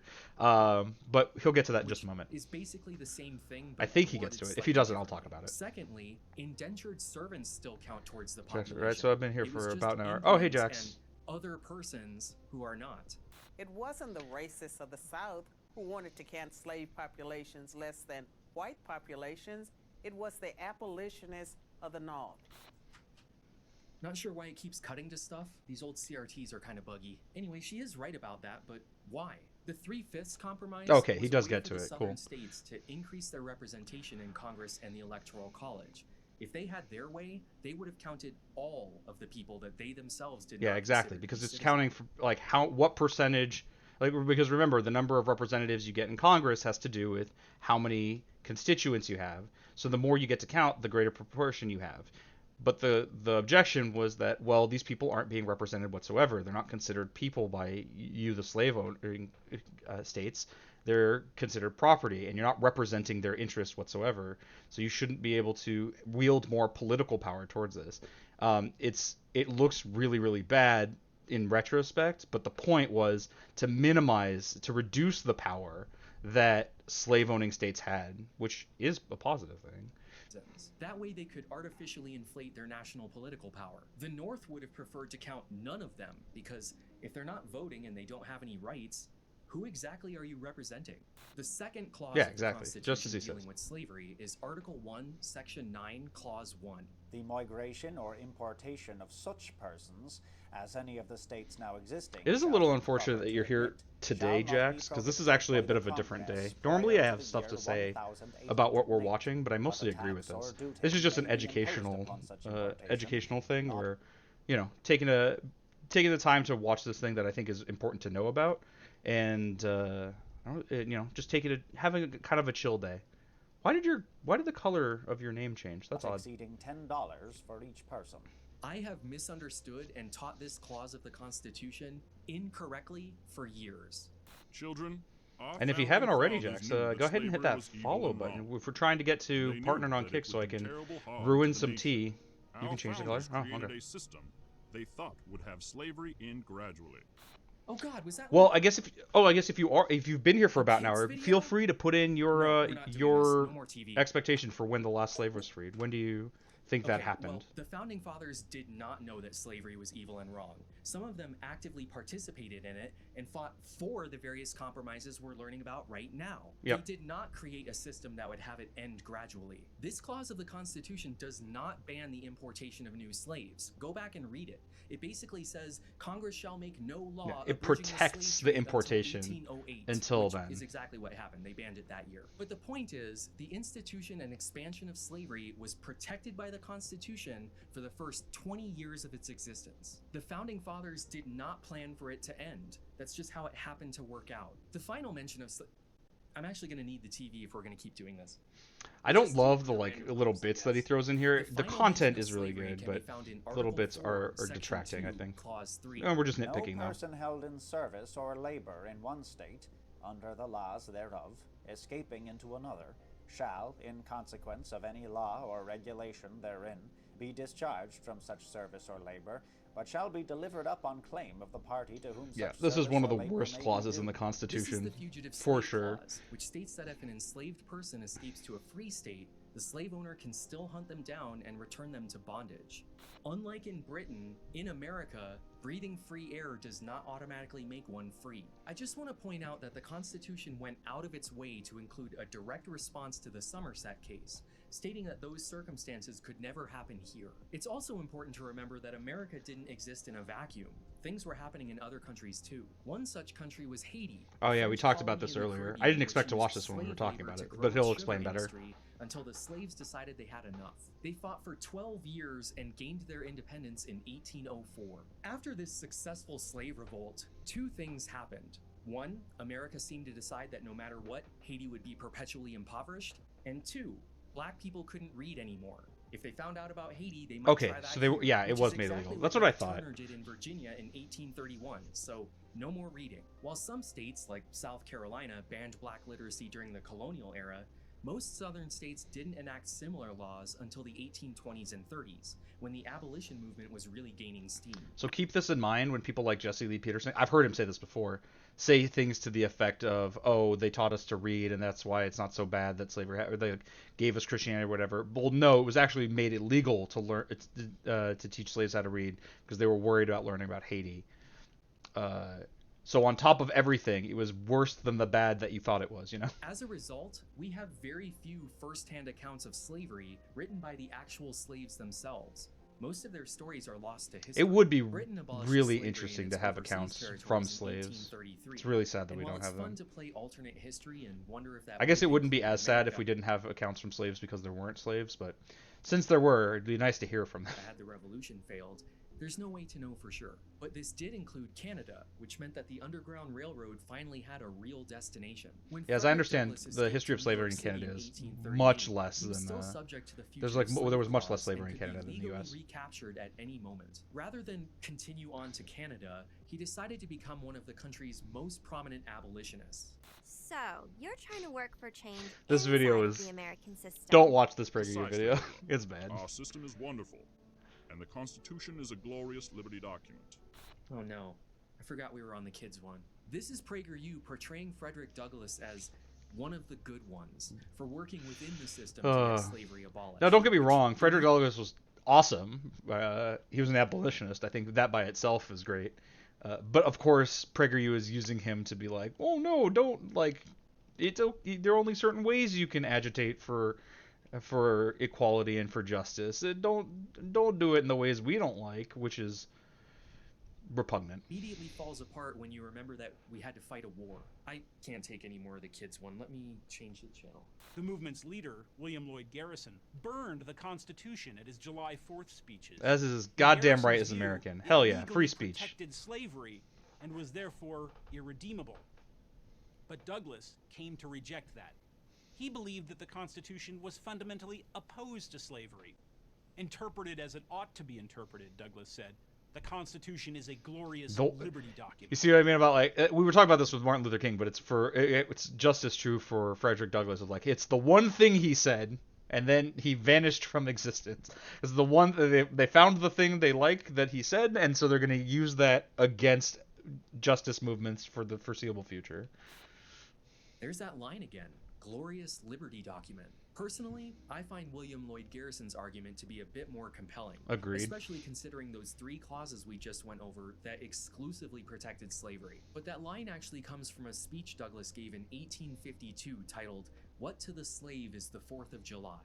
That's a What great bit. to the American slave is your 4th July? I answer, a day that reveals to him, more than all other days in the year, the gross injustice and cruelty to which he is the constant victim. To him, your celebration is a sham, your boasted liberty, an unholy license, your national greatness, swelling vanity. Your sounds of rejoicing are empty and heartless. Your denunciations of tyrants, brass-fronted impotence. Your shouts of liberty and equality, hollow mockery. Your prayers and hymns. Your sermons and thanksgivings, with all your religious parade and solemnity, are to him mere bombast, fraud, deception, impunity, and hypocrisy. A thin veil to cover up crimes which would disgrace a nation of savages. There is not a nation on the earth guilty of practices more shocking and bloody than are the people of these United States at this very hour. A phenomenal Well, quote. I that's didn't want to not interrupt it with stated, anything. but It's just so not the good. line I was looking for. In that instrument, I hold there is neither warrant, license, nor sanction of the hateful thing, but interpreted as it ought to be interpreted. The Constitution is a glorious liberty document. Read its preamble. Consider its purpose. Is slavery among them? Let me ask, if the Constitution were intended to be, by its framers and adopters, a slave-holding instrument, why neither slavery, slave-holding, nor slave can anywhere be found in it? I mean, just because it doesn't use the word slave doesn't mean he's basically Yeah, I mean, I agree, right? Like, obviously, not using the word slave doesn't mean it doesn't defend and protect slavery. It clearly did. I suppose I kind of agree with the intention of, like, well, it does set out as its ideological basis the concepts of freedom and equality. It fails to live up to that, and I guess in a way it is because he says interpreted as it ought to be interpreted. It is a liberty-loving document. The idea being that we ought to reject those defenses of slavery. Those ought to be overturned to stay true to the interests of freedom, of equality set out ideologically by the document, and it has failed to live up to its goals by having these protections. Is an argument like you could make to that end, and I find that rather compelling. But obviously, that means those protections and those defenses of slavery need to be legally dealt with because they are there. It's unambiguous. Basically making the Somerset argument. Since the Constitution doesn't include a positive law allowing for the institution of slavery, it shouldn't exist. But it did, so... Look, I'm just a former high school teacher turned YouTuber. What do I know? What did the Supreme Court have to say on the matter? They're the ones who are supposed to interpret the Constitution and figure out the framers' original intent. Throughout the 1840s, Which I think is and 50s, nonsense. Dred Who Scott cares about the sued his original owner intent, for his right? freedom multiple times. He stated that since he had been brought to the free state of Wisconsin, he was now legally free. Again, referencing the Somerset case. The lower courts went back and forth. Like, why on should the it matter matter until what the reached people who wrote it Supreme thought? Court in 1857. I want you to stop for a moment and remember back to what you were taught about this case. How is the decision framed to you? Did they decide that he was free or that he was a slave? Here's the actual opinion from Chief Justice Taney. In the opinion of the court, the legislation and I actually wasn't histories taught of the about this at all times in my school. and the language used in the Declaration of Independence show that neither the class of persons who had been imported as slaves nor their descendants, whether they had become free or not, were then acknowledged as part of the people, nor intended to be included in the general words used in that memorable instrument. They had for more than a century before been regarded as beings of an inferior order and altogether unfit to associate with the white race, either in social or political relations, and so far inferior that they had no rights which the white man was bound to respect, and that the Negro might justly and lawfully be reduced to slavery for his benefit.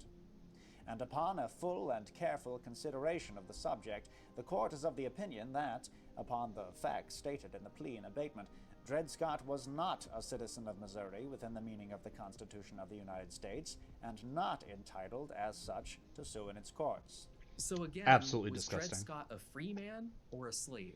The answer was neither. He's not a citizen, so who cares? Black people had no rights to which the white man was bound to respect. The Declaration Just of Independence gross. was Yep. not referring to them. They were not created equal. They are not, have never been, and will never be citizens of the United States. This was the highest court in the land saying that the country's foundational documents never meant to include black people. And on top of that, it implies like that if you're not a citizen of the United States, we do not care at all if you are enslaved. That's fine. Even if you're within the borders of the country, it doesn't matter. If you're not a citizen, you can be a slave, and the country will not protect you. It gets worse than just as bad as it looks. And it's phrased as if this is just common sense at the time. In effect, this was the government telling Douglas he was wrong. The Constitution is not a glorious liberty document, at least not for people like him. Just a few years earlier, they passed the Fugitive Slave Act. So not only could slave catchers come get you if you were in the North, but Northerners had to turn you in if they knew you were a runaway. This forced people in the North, including abolitionists, to participate in the slave trade under pain of prosecution. Yup. Around this time, we began to see a shift in the way slaves were used. While the majority of them were still in agriculture, usually cotton, sugar, or tobacco. A note, you might have seen that rather well-known Steven Crowder clip where he's mocking the idea of black farmers. Yet, there are a lot of black farmers. That's what they were enslaved to be, and a lot of them continued with that. It's absolutely insane to me that he thinks that would be ridiculous. But you know, it's Steven Crowder. He's not the sharpest bulb in the shed. Other industries began experimenting with slave labor. In 1850, the Bibb Steam Mill Company, a sawmill in Alabama, owned 27 slaves and leased others from surrounding farms. This is important because this is the beginning of industrial slavery, when corporations owned people rather than just some rich guy on a plantation. Railroads soon got into the mix. And It feels kind at of the beginning inevitable the that would Civil happen War, too. They collectively owned about 20,000 slaves. So, all right, the Civil War, which began after Lincoln's election because the southern states were worried that he was going to possibly end slavery, or at the very least, stop it from expanding west. It's a real bummer that I have to take time out to explain this, but it's important. Our new government is founded upon exactly the opposite idea. Its foundations are laid, its cornerstone rests upon the great truth that the Negro is not equal to the white man. And yet people That think slavery, that the subordination South was to the just superior interested in race states' rights. is his natural and normal condition. This, Our new government is the first in the history of the world, based upon this great physical, philosophical, and moral truth. That was the Vice President of the Confederacy saying that this is the first government to be founded on the idea that black people are subservient to white people. Oh, I that's mean, accurate, but yeah. Arguably not, right? Like the United States was. Anyway, And like that belief that the Civil War was about states' rights is ubiquitous. Like I know I have family members who are by no means right leaning. They are, very liberal and still are like, yeah, it was about states' rights because that's what they were taught. But no, clearly not, right? The Confederacy was openly and explicitly founded on racial domination and on slavery. the point is, whether they were first or not, the Confederacy was founded specifically to defend the institution of slavery, and every state that seceded made sure to mention that as they left. At first, Abraham Lincoln had no real intention of freeing the slaves. This war was about preserving the Union. My paramount object in this struggle is to save the Union, and is not either to save or destroy slavery. If I could save the Union without freeing any slave, I would do it. And if I could save it by freeing all the slaves, I would do it. And if I could save it by freeing some and leaving others alone, I would also do that. Now, don't get it twisted. Abraham Lincoln was definitely against slavery. But Yeah, it was just keeping more the important United States for him. united was more important to him when he wrote that. But for the Confederacy, this war was entirely about slavery from start to finish. And for what it's worth, like you can even understand the position of like, I don't like slavery, and keeping the Union together is more important for him. Well, one of the reasons that might be, and I don't know that this is the case for him, but at least one that is justifiable, is, well, if the Union remains united, then slavery is better able to end because it can be done for basically both parts of the country simultaneously, as opposed to if the Confederacy successfully seceded, well, they're just never getting rid of slavery. You now, as America, are incapable of abolishing it in the South because it's in a different country. So even from an abolitionist perspective, it can be reasonable to allow it. My dude, what's for dinner? For dinner, I don't know. I haven't decided what I'm having for dinner yet. Oh, what are you having, Jax? Why not? Well, partly because I got some plans later, so I'm not even sure if I'm going to be eating at home or eating with some friends or whatever. We getting close. That's not for me. No. Evidence is so clear and overwhelming that it's almost impossible to argue otherwise. Here, I'll prove it to you. I guess I have evidence some is like clear and some overwhelming. meatballs in the Slavery fridge. Maybe I'll was, have that. by a wide margin, the single most important cause of the Civil War. Did you Some think you'd ever potatoes. actually agree with PragerU? When the various southern states seceded, any factories that were owned by northerners were confiscated and transferred into southern hands, and those new owners quickly staffed those mills and furnaces. That's with partly why slave we're labor. having kind of a Since chill all the day white men here. were Is off fighting, the Civil War caused I'm a going to be going dramatic later, increase so in the use got to of get ready industrial after we're done slavery. here. As soon as the war began, 40 slaves were put into the Sewanee mines, and the Empire State Iron and Coal Company put an ad in the local newspaper looking to hire or buy 100 able-bodied hands. Within a few years, the Shelby Iron Works owned between 350 Though I do have to stop and pausing as 400 much if we're going to slaves. get through And this. to cap it all off, in 1863, the Confederate government bought the Briarfield Iron Works in Alabama, which included 9 black men listed on the inventory under livestock. Just Super to reiterate gross, that, but that's the get used to the Confederate grossness. government itself owning slaves. Within a few months of the outbreak of the war, the North passed the Confiscation Act of 1861, stating that any escaped slaves who made it to the North were to be considered captured enemy property or contraband of war. Whew. While still not viewing them as people, this was at least the end of the Fugitive Slave Act. As the war began to turn in Baby the steps North's are still favor, can sometimes be Lincoln painful, entertained the right? idea Oh of god, that's abolishing rough. slavery, but didn't think that the United States could continue to exist as a mixed race society. So he proposed recolonizing the former slaves to Central America, to a place called Lincolnia. If that sounds familiar, it's because this is the exact same thing President Monroe tried to do with Liberia.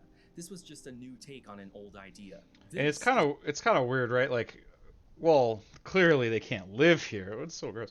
Why are we watching stuff about 19th century ironworks? Well, because we were talking about, so maybe you were too late. We were talking about the updated curriculum in Florida where they don't want to teach about slavery, and the things that, or more accurately, they want to teach that slavery wasn't so bad.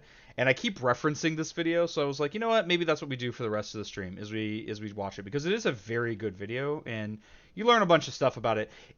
I agree that a little much of this is before the Civil War, and the point is of the video comes after.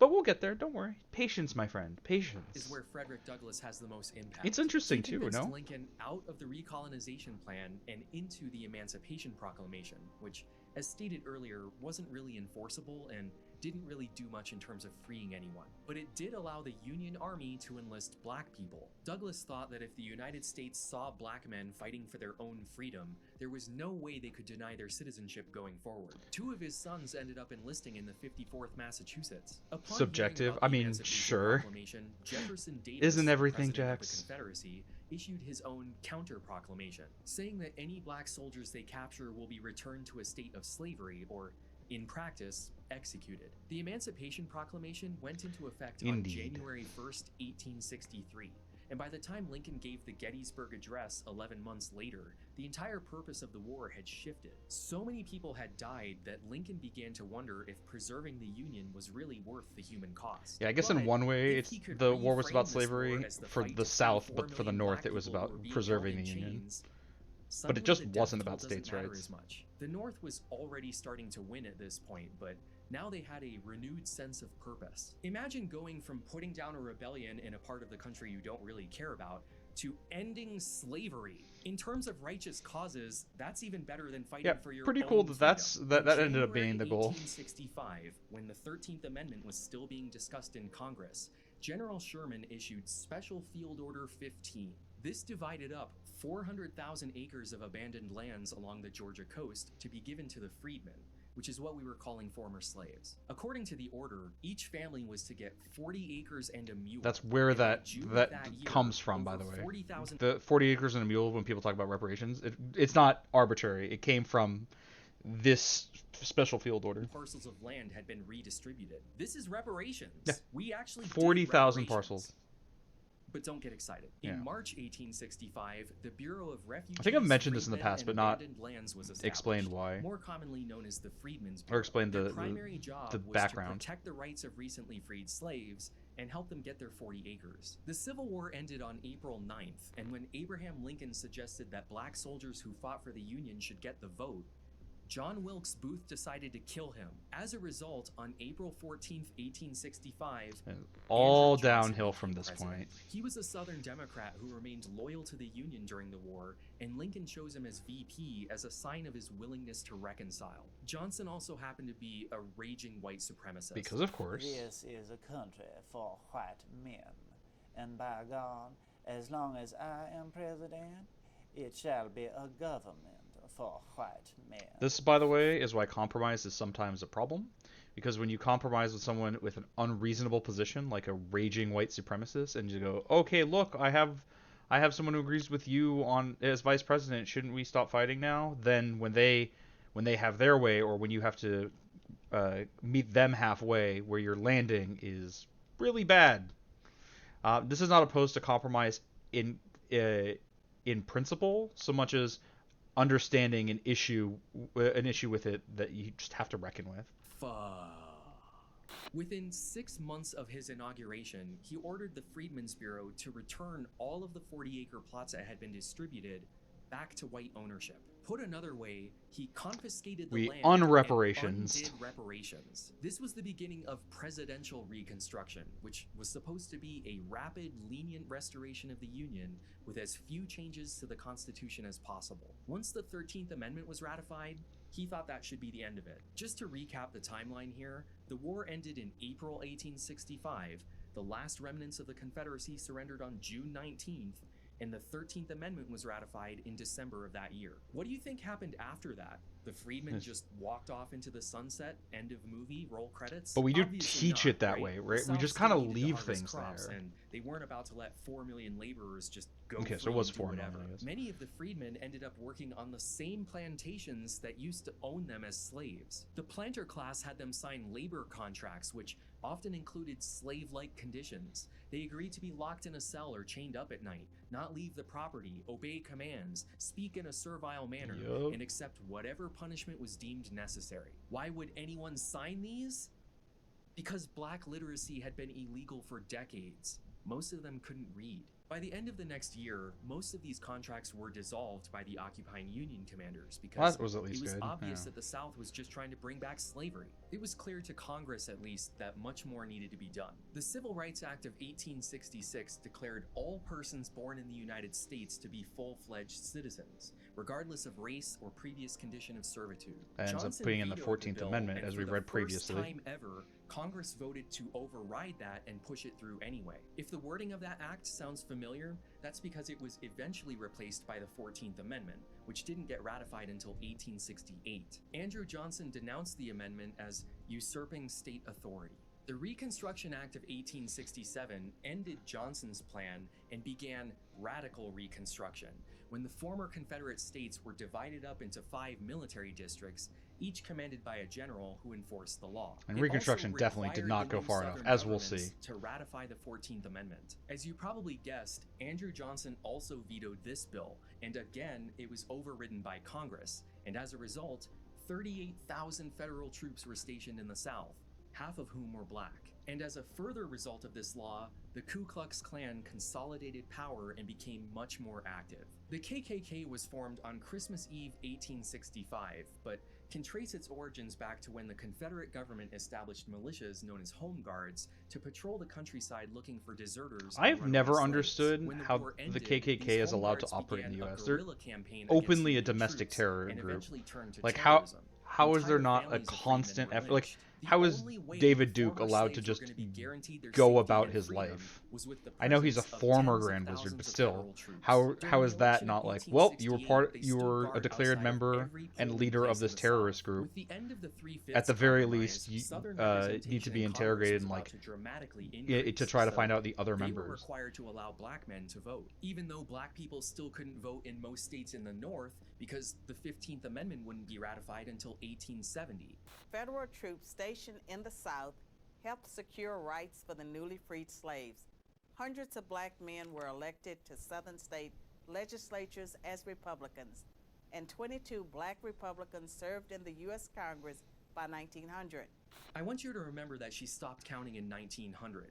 Once you have that locked away, she is right. In 1870, 1,500 black politicians began serving in state and federal office.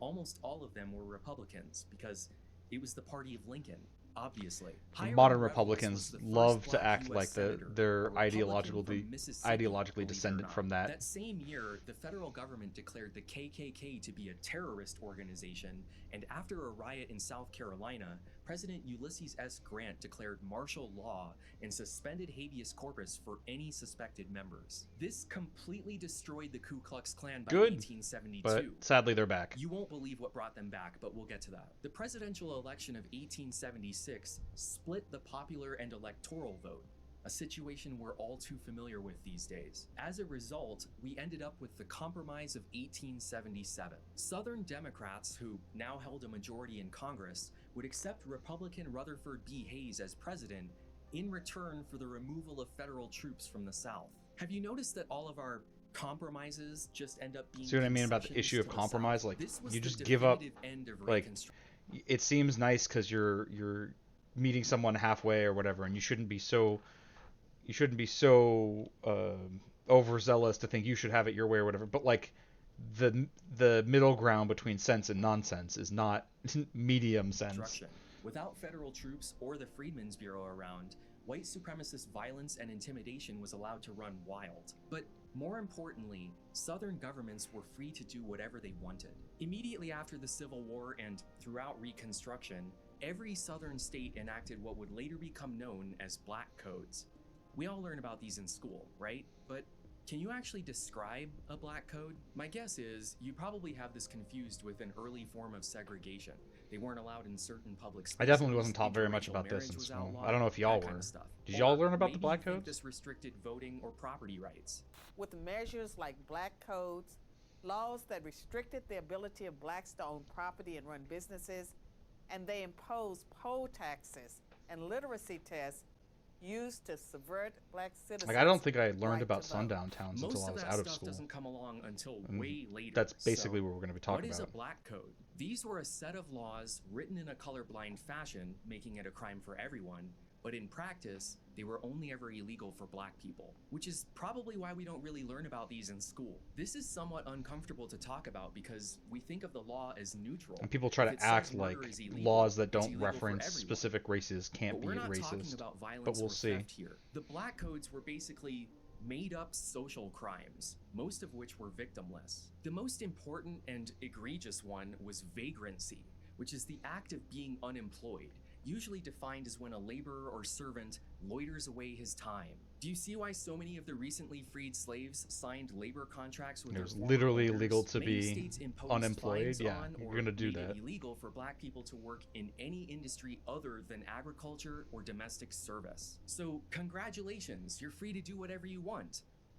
as long as it's the thing you were already doing as a slave. It was also against the law to quit your job or break a labor contract, which was prosecuted as fraud or false pretenses, as they called it in many states. As a white person, you couldn't hire a freedman without proper discharge paperwork from their previous employer. This meant that as a black person in the South, you had to have a white person who could speak for you as your employer, or at the very least, former employer. If you didn't have that protection, you ran the risk of being arrested for vagrancy. Since the road system in the South wasn't I know this very feels like a robust, digression if from you the wanted slavery to get stuff, from but we one will be place back to it very another, shortly. the easiest way It's just was to important to hop have on this a freight context. train, which was illegal without a ticket. The second easiest way was to walk alongside the track, which was trespassing. Gambling, drinking, and even carrying a concealed weapon were crimes for black people only. That can include anything from a gun to a knife to a razor. Using obscene or offensive language or talking too loudly in the presence of a white woman was illegal. Remember this? I'm gonna tell them there's an African American man threatening my life. This has been going on for over Yeah, 150 long years. history of that thing. I White mean, women Emmett Till have had the always it was held a basically special the same power thing. over black men.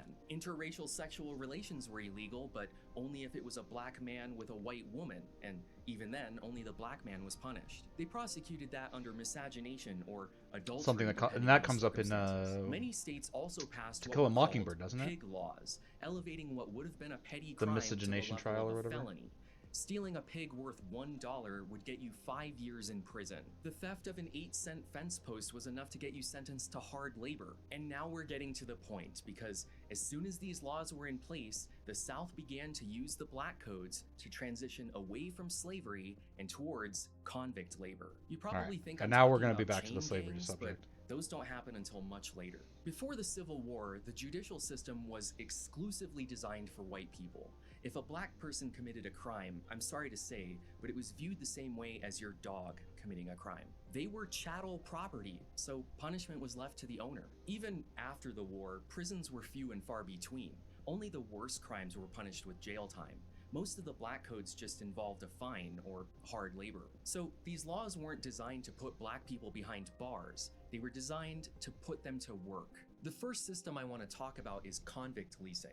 It's one of those things that we all learn about eventually, usually by watching The Shawshank Redemption. A which, good movie, while but being yeah. a good example, is also an extremely sanitized one. To truly understand how this scheme played out, we have to let go of all of our modern ideas of how the criminal justice system is supposed to work. I mean, it still doesn't At this work the way point we in think it history, does, but yes, police he's right. departments barely existed, and even then, only in major cities. Do you know what a notary public is? There's someone entrusted by the government to witness signatures on contracts. You can find them in banks, post offices, grocery stores. Hell, some of you watching I almost this might became a even be notary public. I went to like a Well, seminar back in about the it. day, I ended up not doing it though. Justices of the peace functioned in the same way.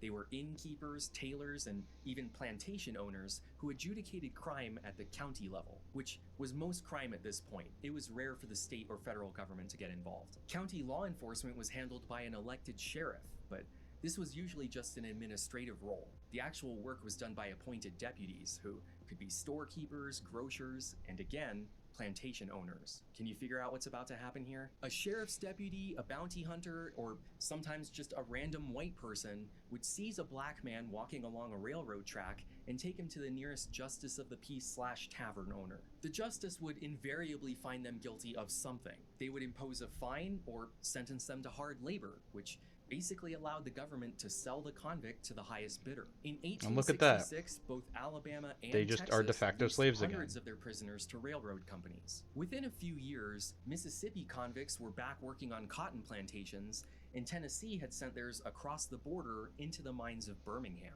By the time Reconstruction ended, every southern state and county had a convict leasing program. They didn't really generate much revenue for the government, but they were seen as a benefit because it saved them from having to pay for housing and food for the prisoners. The main purpose of convict And this leasing kind of was still to keep happens the today. As southern I economy understand, moving prisons with a still nearly have like free labor contracts where they force. use Birmingham, their Alabama was prisoners founded in as 1871 as a steel as labor. manufacturing hub for the South.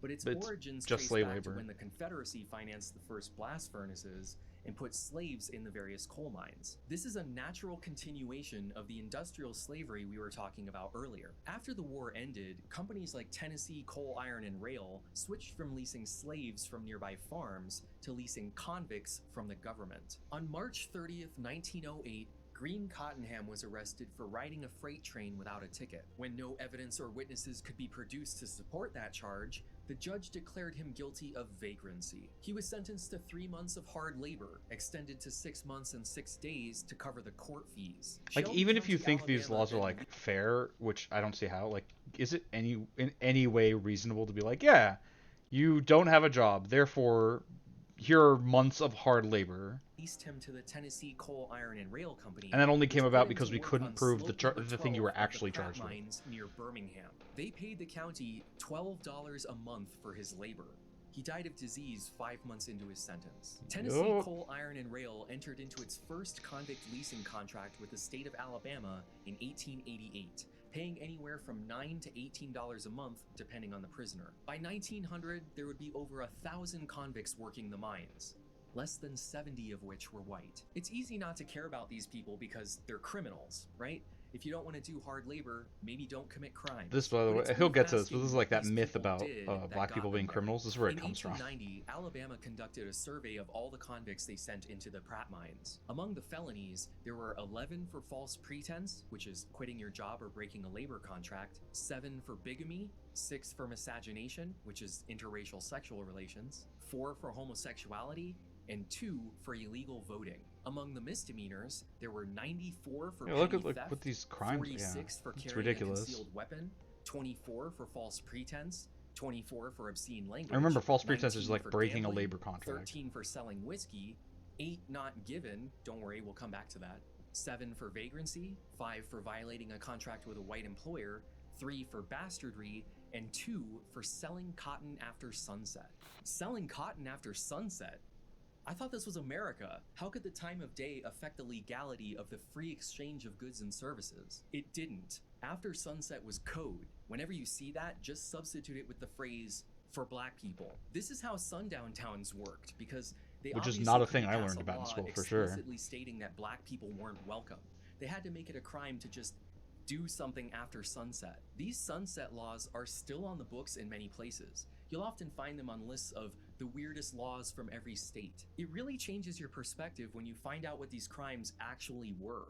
Carrying a razor in your And these pocket, things like walking stopped along a a lot railroad, more or recently than quitting you your would like to job. think. I've literally done I had a friend all who came of from a those small things, town and and I used would to like, never oh expect yeah, to go to this was a prison for sundown it. town until You like the probably 80s or noticed while something going over absurd. that list that there weren't any violent crimes. People were being sentenced to hard labor for He was saying that as a swearing bad or thing for clarity. gambling. John Clark was convicted of gaming on April 11th, 1903. The usual punishment would have been 10 days of hard labor, but because of court fees, that was extended to 114 days, and he was leased to the Kohlberg mine. He died after 34 days when he was crushed by falling rock. I don't know about you, but I don't think the punishment for rolling dice on the sidewalk should be hard manual labor until death. The Kohlberg mine alone had an annual convict death rate of 30%. That's insane. But as bad as that sounds, 30%? convict leasing was not limited to coal mines. Counties often rented out their prisoners to any farmer or plantation owner who could afford them, which, thanks to this new system, was basically everyone. Slaves used to cost hundreds, even thousands of dollars. They were so expensive that only the richest plantation owners could participate in the trade. I've heard But people try to leasing use that as like a convict only defense costs of few it was bucks like a so month. ridiculous. Even poor farmers can afford that. And unlike the old days, there was no incentive to keep your black laborer at least somewhat healthy. You could literally just work them to death and then get a new one tomorrow. This isn't just my enlightened historical perspective. The Department of Justice held the same opinion over 100 years ago. This system is more cruel and inhuman than the slavery of antebellum days. Since then, the master conserved the life and health of the slave for business reasons, just as he did that of his horse or mule. But now the master treated I'll the be right slave back. I'm gonna use the restroom, but I'll let y'all watch while I'm and gone. the sole I'm gone. object of getting the greatest possible amount of labor out of him. Moreover, a convict costs but a few dollars, while a slave used to cost several hundred. Here's where I need to introduce another important concept known as debt peonage, which is when a person compels a laborer to work or holds them in servitude to pay off a debt. I know that a lot of you are immediately going to think I'm talking about sharecropping, and I'm not. Just briefly, sharecropping was when a landlord would let a tenant farmer work a piece of their property in exchange for a share of the final crop. While sharecroppers often fell into debt, especially after a bad season, they were still technically free, and mostly white. Debt peonage is when you owe me $10 and you're basically my slave until you pay it off. This is the same basic idea behind convict leasing. You owe money to the state or county, so you work it off with hard labor. But let's say you owe a fine and you can't pay it. You don't want to be sent to the mines, but you're in luck. The sheriff's deputy who arrested you is also a plantation owner. He's willing to pay your fine for you as long as you're willing to work off the debt on his farm. You sign a labor contract for 9 months. Not realizing you also just agreed to be locked up at night and pay for your own recapture should you try to escape. Keep in mind that since your debt to the state has been settled, you're technically not a This is gonna be criminal super anymore. relevant You're going just forward. a laborer who has agreed to be treated like one. Meanwhile, all the food, clothing, housing, and medicine you're being provided with is adding to your debt and increasing your time. At this rate, it's going to take years to pay off that fine. So, alright, let's say you'd rather avoid all that. If and I fight the remember right, this charge. gets You like didn't do anything that wrong, they system can't gets prove lumped in anything. with Good luck sharecropping when with taught in that. schools. You have no right to an attorney. That doesn't start until 1964. You're a black man and you stand accused by a white sheriff's deputy, and the white justice of the peace has unilateral authority to declare you guilty. It is a foregone conclusion that you will be convicted of something. Even more than that, the longer the trial goes on and the more witnesses that are called, the higher the fine will be when you lose. And you will lose, which is why by the 1880s, the obscure legal practice of confessing judgment had become popular. This is when you plead guilty to a lesser charge and accept a lesser punishment because fighting it and going to trial would make things much worse for you. Nowadays, we call this plea bargaining, but this is where it started. Remember those It's just 8 like so many people who things were in convicted America. of Where did it not start? given With some and sent really into the crat racist mines? shit that has to do with This is what slavery. happened to them. They just pled guilty. The court didn't even bother to write down for what crime because it didn't matter. In 1898, the largest criminal category for convict laborers in Alabama was not given. In September 1901, John Davis was arrested for vagrancy. When that charge could not be proven, he was judged guilty of obtaining goods under false pretense and ordered to pay a fine of $75. A man named John W. Pace paid his fine for him, and they signed a 10-month labor contract. After 12 months on Pace's plantation, Notice how Davis they're was sold to always another somehow farmer always for longer than $50. what they're supposed to be. It's you know? unclear how long he was held there. John Davis was arrested by a man named Robert Franklin and judged by a justice of the peace named James Kennedy, both of whom were employed by John W. Pace. In May because of course they were. 1903, the Department of Justice announced an investigation into Pace's slavery ring, and John Davis would So eventually now we're in testify at the 1903 trial. and there's Here's still how the slavery federal going on. prosecutor in the case, Warren Reese, And if you're described the unsure if scheme it's in his own slavery, words. just There wait. have been flagrant abuses and violations on the part of wealthy and influential men. These violations have not been confined to one or two periodical and independent instances, but it has developed into a miserable business and custom to catch up ignorant and helpless Negro men and women upon the flimsiest and most baseless charges and carry them before a justice of the peace, who is usually a paid hireling of these wealthy dealers. The victim is found guilty and a fine is assessed, which, in the beginning, cannot be paid by the victim. And then it is that one of these slave dealers steps up, pretends to be the friend of the Negro, telling him he will pay him out if he will sign a contract to work for him on his farm. The Negro readily agrees rather than go to the mines, as he is informed he will have to do. His fine is paid, the contract is signed, and the Negro is taken to the farm or mine or mill or quarry of the employer. Placed into a condition of involuntary servitude, he is locked up at night in the cell, worked under guards during the day from 3 o'clock in the morning till 7 or 8 o'clock at night, whipped in a most cruel manner, is insufficiently fed or poorly clad. In In fact, the evidence in nearly all the cases investigated reveals that the Negro men are worked nearly naked, while the women are worked in an equally disgraceful manner. Brutal things have transpired, and sometimes death has resulted from the infliction of corporal punishment. Of course, things had gotten worse. Their track, and they are invariably retaken and subjected to more cruel treatment. This is why Reconstruction was insufficient. Like, look at what was going on. It's just so much worse than the way it was, and the way it was bad enough. Justice and resentenced to an additional time. In this way, Negroes have been known to have worked in these places and in this situation for years and years. They can get no word to friends, nor is word allowed to reach them from the outside world. They are held in abject slavery, without any knowledge of what goes on in the outside world. The indictments so far found are based upon some 25 Negro men and women who have been the subjects of these violations. These are some of the most severe instances, but it has been discovered that there are hundreds of other cases. I know what you're thinking. Oh, well, it was only a few hundred people. That doesn't sound that bad. I mean, that's already... No, that does sound bad, but also, yeah, there's a lot more. 800,000 people were the only solace of the system is that it's far fewer people having this happen to them. There were hundreds of victims. During this same period, there were similar cases being heard in Georgia, Florida, Texas, basically everywhere. To put that in perspective, we freed 4 million black people and then re-enslaved a fifth of them as convicts and debt peons. And before you go thinking that these cases had a happy ending, remember the primary question of this video. And we still haven't answered it. Freed in America. If you hadn't noticed, you can feel free to update your estimate now. John W. Pace and his co-conspirators were charged with violating the federal anti-peonage statute, which was passed in 1867 to abolish the serf-like conditions that existed in the New Mexico territory. When we acquired all of that land from Mexico, we also acquired the societal structure of the people living there. So we got rid of the peonage system and then gave away free land to anyone willing to move there during the various Homestead Acts, which were kind of like reparations, but only for white people. And they weren't really making up for anything, it was just kind of a bonus. Anyway, Pace and his friends' actual defense was that since the debts that were owed to them, the country is super willing to give stuff to give out parcels of land, but weirdly not to people who need the reparations. Their charges were dismissed or they got off on appeal. Most of the other cases around the country fell apart for the same reason, because, believe it or not, slavery was not a crime. The 13th that was one of the Amendment big the hits from this video. Neither slavery wasn't a crime, except as punishment for a crime blah blah, shall exist within the United States or any place subject to their jurisdiction. You know what it doesn't say? Anyone caught engaging in slavery is guilty of a felony and shall serve blah blah in prison blah blah. It abolished slavery as a legal concept, but didn't provide any punishment for continuing the practice anyway. It does include a section that says Congress shall have power to enforce this article by appropriate legislation, but Congress never got around to doing that. John W. Pace renewed his leasing contract with the county and was found to be holding slaves on his property less than a year later. And there was nothing anybody could do about it. Yep. As a result, this neo-slavery 13th Amendment just didn't do what we thought it did. Continue for decades. If or you're what we not were taught it seething did. with anger right now, you need to look at yourself in the mirror and ask yourself why that is.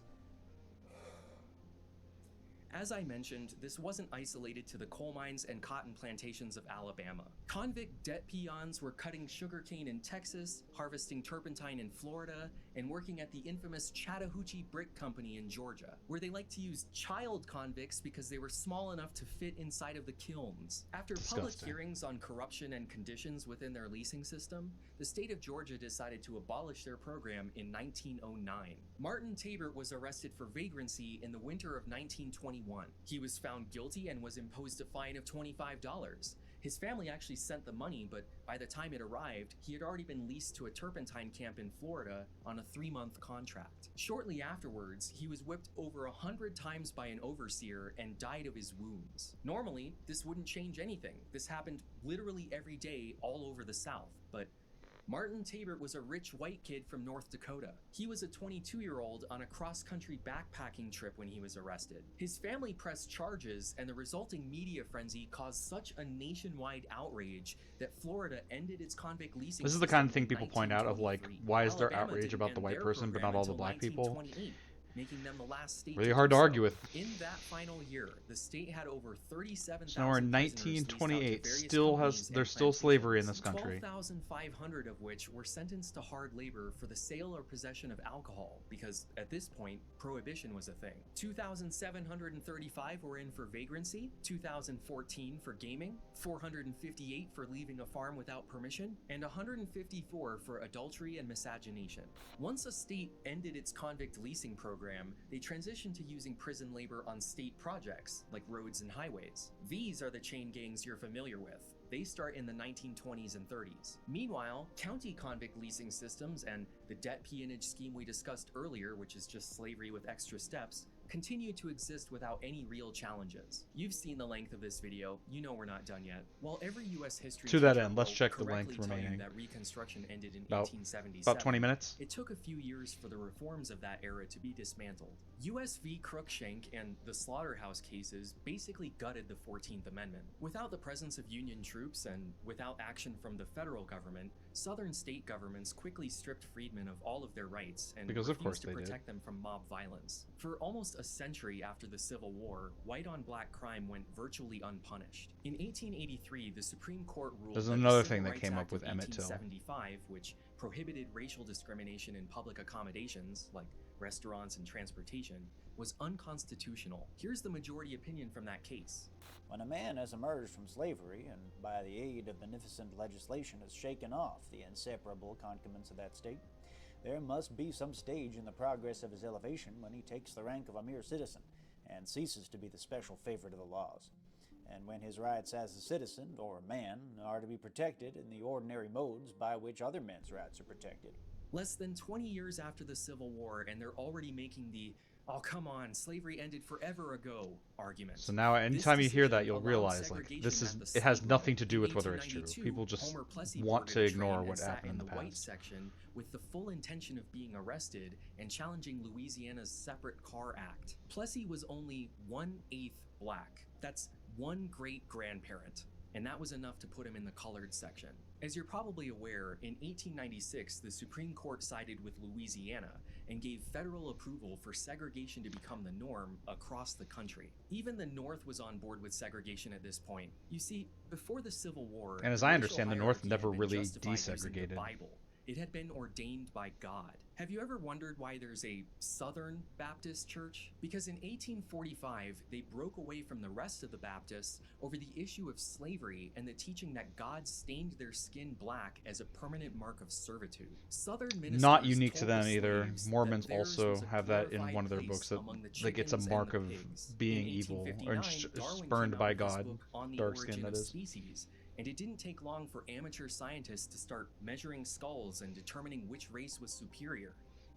Care to guess which one they chose? Yeah, of this course, was the right. beginning of the eugenics It's motivated movement. It's reasoning. sometimes difficult to remember that all of these things were happening at the same time. And during the 1870s, the Indian Wars were in full swing, which spawned an entire genre of literary fiction which told fantastic tales of white men civilizing the West. Manifest Destiny provided Americans with an idealized view of white progress. And then, to top it all off, Northerners were bombarded with the news out of the South regarding an apparent crime wave following the abolition of slavery. This was a result of the Black Codes, which were presented as neutral, while the freedmen Yeah, suddenly if you were make a presented bunch as of things violent illegal and criminals. only If you were charge to certain ask a people with white it, Northerner it to looks like describe there's a lot black more crime, person in doesn't the it? 1850s, before the Civil War, they would have used words like loyal, dutiful, reliable, hardworking, and trustworthy. While still servile in nature, I hope we can agree that these are mostly positive traits. By the 1890s, when convict leasing and debt peonage were widely practiced, they were a threat, uncivilized, demonic, a lascivious beast roaming the country. This is it. If you learn nothing else from this video, I want this to be it. Southern whites used laws like vagrancy, trespassing, and false pretense to convince Northern whites that black people were incapable of living in civilized society. I wondered for a This little is where while the why myth of that black was the thing he criminality wants comes you to take from. away, and I This think is it just has to do with like decades before the war on it's the drugs. most If that doesn't piss you it's off, the I want you to most take out your transferable phone, turn on the to life camera, today. flip it to It's selfie the thing mode, that's still and then happening. Ask yourself why that is. My guess is it's because none of the history I've talked about so far would have ever applied to you. Given all of that, is it really that much of a surprise that when Birth of a Nation was released in 1915, Everyone, North and South, bought its message. This was the first feature-length American film and quickly became the first Hollywood blockbuster. In the film, the abolition of slavery is depicted as a mistake, unleashing animalistic black men on our unsuspecting, innocent white women. The KKK are the heroes, swooping in to save the South and restore order. This confirmed the story that white people wanted to hear and turned the defeat of the Confederacy into a tale of As I understand, martyrdom. one of the things This that didn't help was that Birth of a American Nation history also is had a known lot as of the like Lost innovative Cause, and is filmmaking still pushed by in it. textbooks today. This movie is also directly responsible. It's definitely for the not growth great of the given Ku its Klux message Klan, that like who it's began important as terrorizing a black film families on by its burning own. crosses on their lawns. The original KKK didn't do that. That was invented by the movie. I told you you wouldn't believe what brought them back. Is it a Frederick movie Douglass worth died watching? in I haven't seen it, Peachy 1895, Keen. I've which only meant seen that the most referential clips. influential black leader One of was the things I do know that was a kind of a thing was, the director used something called pinholing.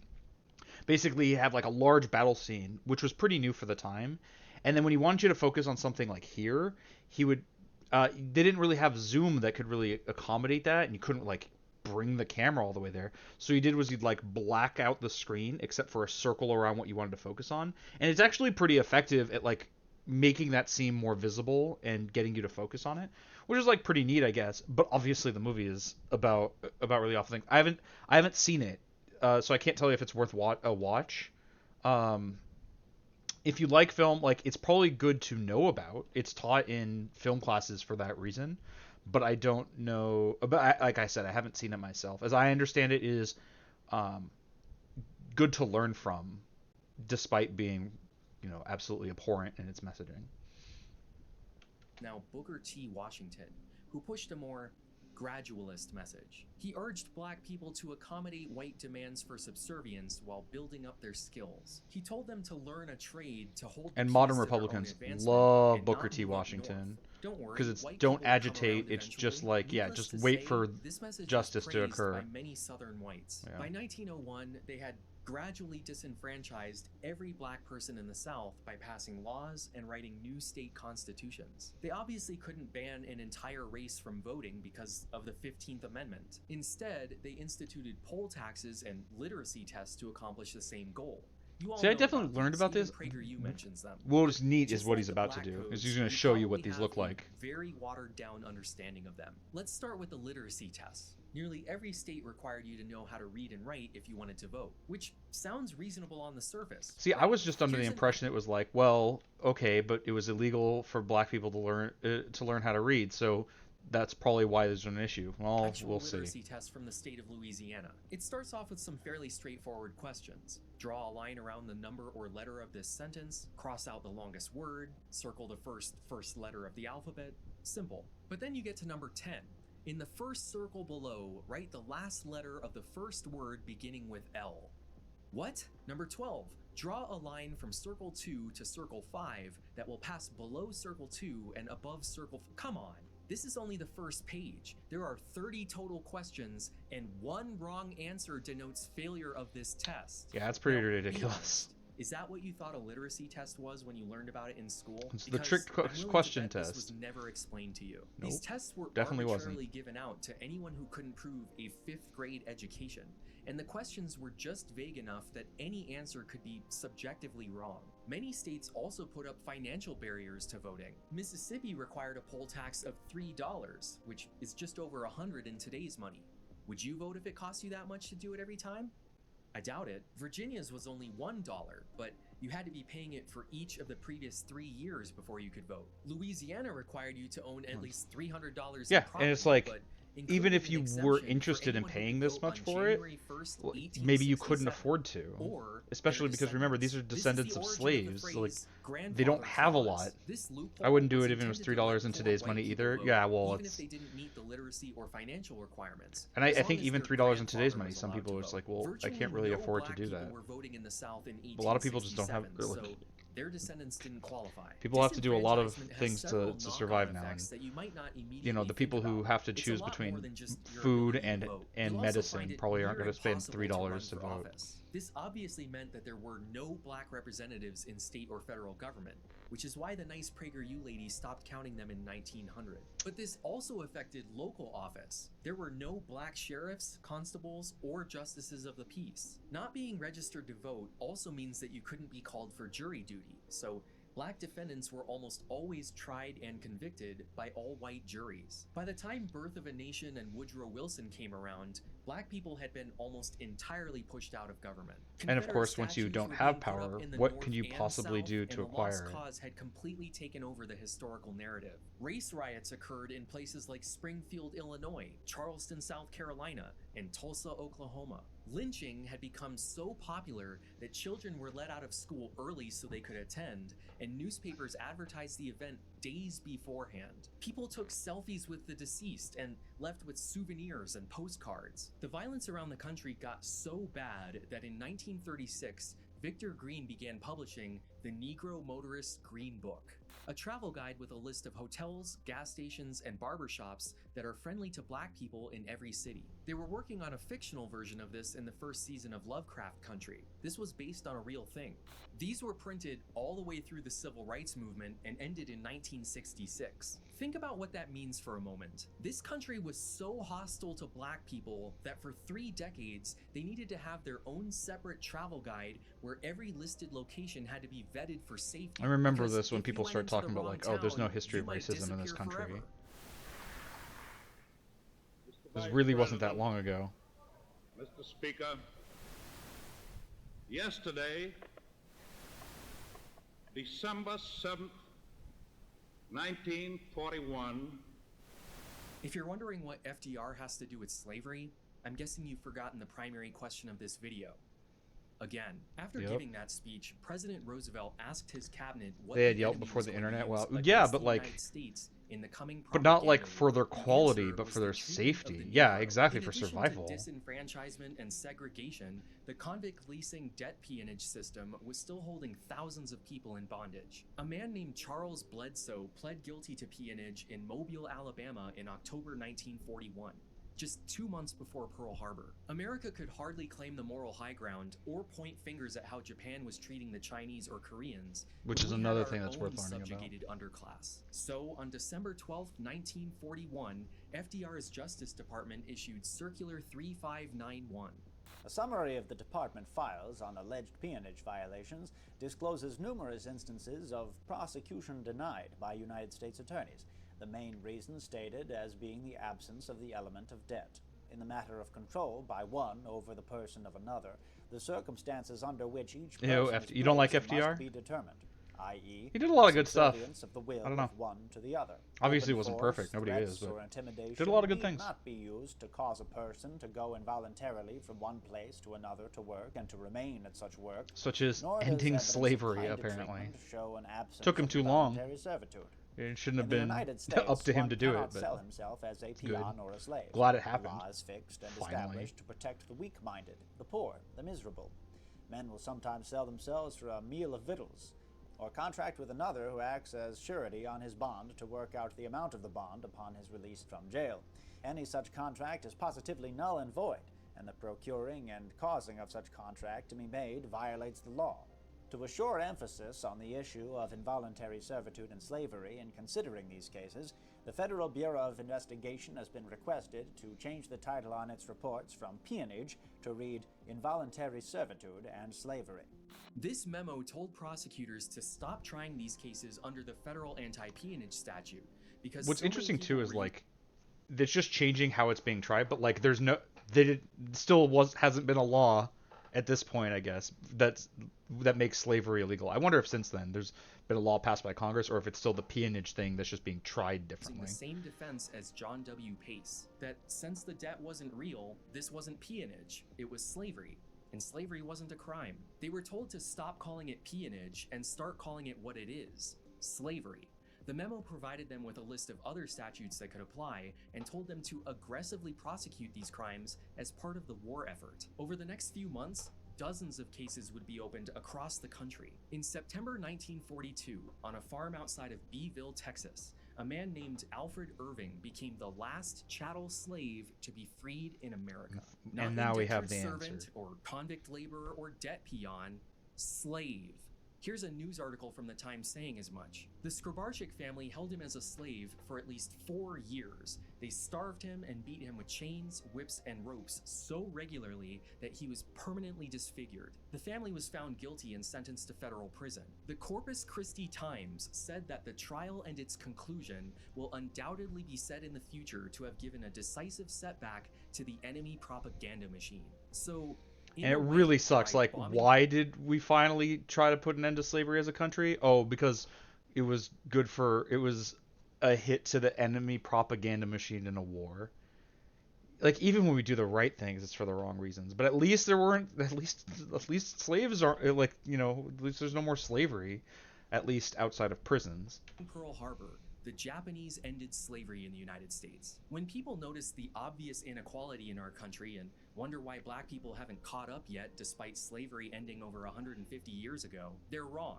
It ended 80 years ago. When was the last slave freed in America? It wasn't after the There are Civil people War. alive It was today during World War who II were alive in at the same September time that there were slaves in this 1942. country. Our current president, Joe Biden, was born 2 months later. Until he graduated Yep. from college, black people had to drink out of a separate water fountain. Segregation didn't end until the Civil Rights Act of 1964. Jim Crow ended with the Voting Rights Act of 1965, which allowed black people to vote again. But just a few years after that, Nixon came along with his war on drugs, which disenfranchised and imprisoned even more black people. On purpose. My police militarization... He's not going to go into it, but the Nixon administration has, like, is on record as basically saying the war on drugs was deliberate to go after black people and leftists, or maybe left-leaning people. I don't know, leftists in general, but it was like hippies and black people were like the primary targets intentionally. Goes into more detail, but if you don't believe me... The Nixon campaign in 1968, Oh, okay, he does go into it. The Nixon White House after that had two enemies. The anti-war left and black people. You understand what I'm saying? We knew we couldn't make it illegal to be either against the war or black, but by getting the public to associate the hippies with marijuana and the blacks with heroin, and criminalizing both heavily, we could disrupt those communities. We could arrest their leaders, raid their homes, break up their And meetings, that war on drugs is vilify still them night going after night to on the evening this day. news. This is one of Did the we know we reasons were people lying take about the issue with drugs? it. Of course we did.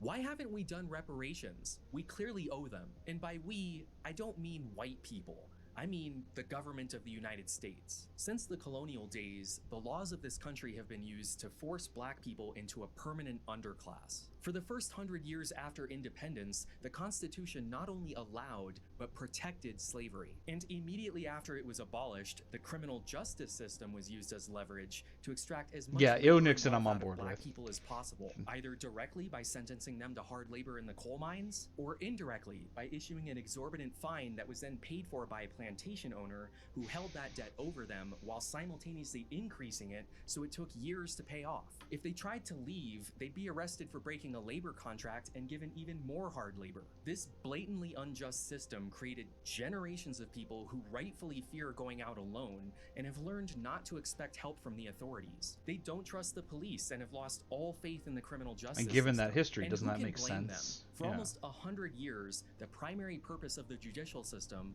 was to coerce black people into meeting the labor demands and social customs of the white majority. This created a century-old myth about black criminality that persists to this day. The government of the United States did that, not some slave owners who died over 150 years ago, and they arguably continue to do it with the war on drugs. Joe Biden was instrumental in introducing the modern version of pig laws when he was in the Senate. We went from slave codes and chattel slavery to black codes and neo-slavery, which is convict leasing and debt peonage, to the war on drugs and the prison industrial complex. It's basically a continuum of oppression against black people. This version So of also history... remember when people say like, "Oh, this happened in the past," and like, even if before they say history doesn't matter, even if they would say that history does matter, it hasn't ended.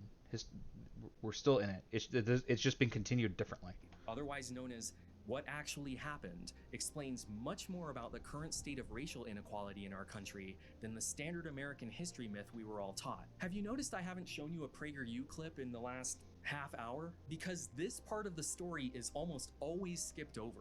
We learn about the Pilgrims, the Revolution, the Civil War, And that's pretty much it. You'll eventually learn about segregation and how Martin Luther King ended racism. With the Also, one in thing our he ever time, said. all Americans are equally protected under the law and have equal voting rights regardless of race. We even had a black president.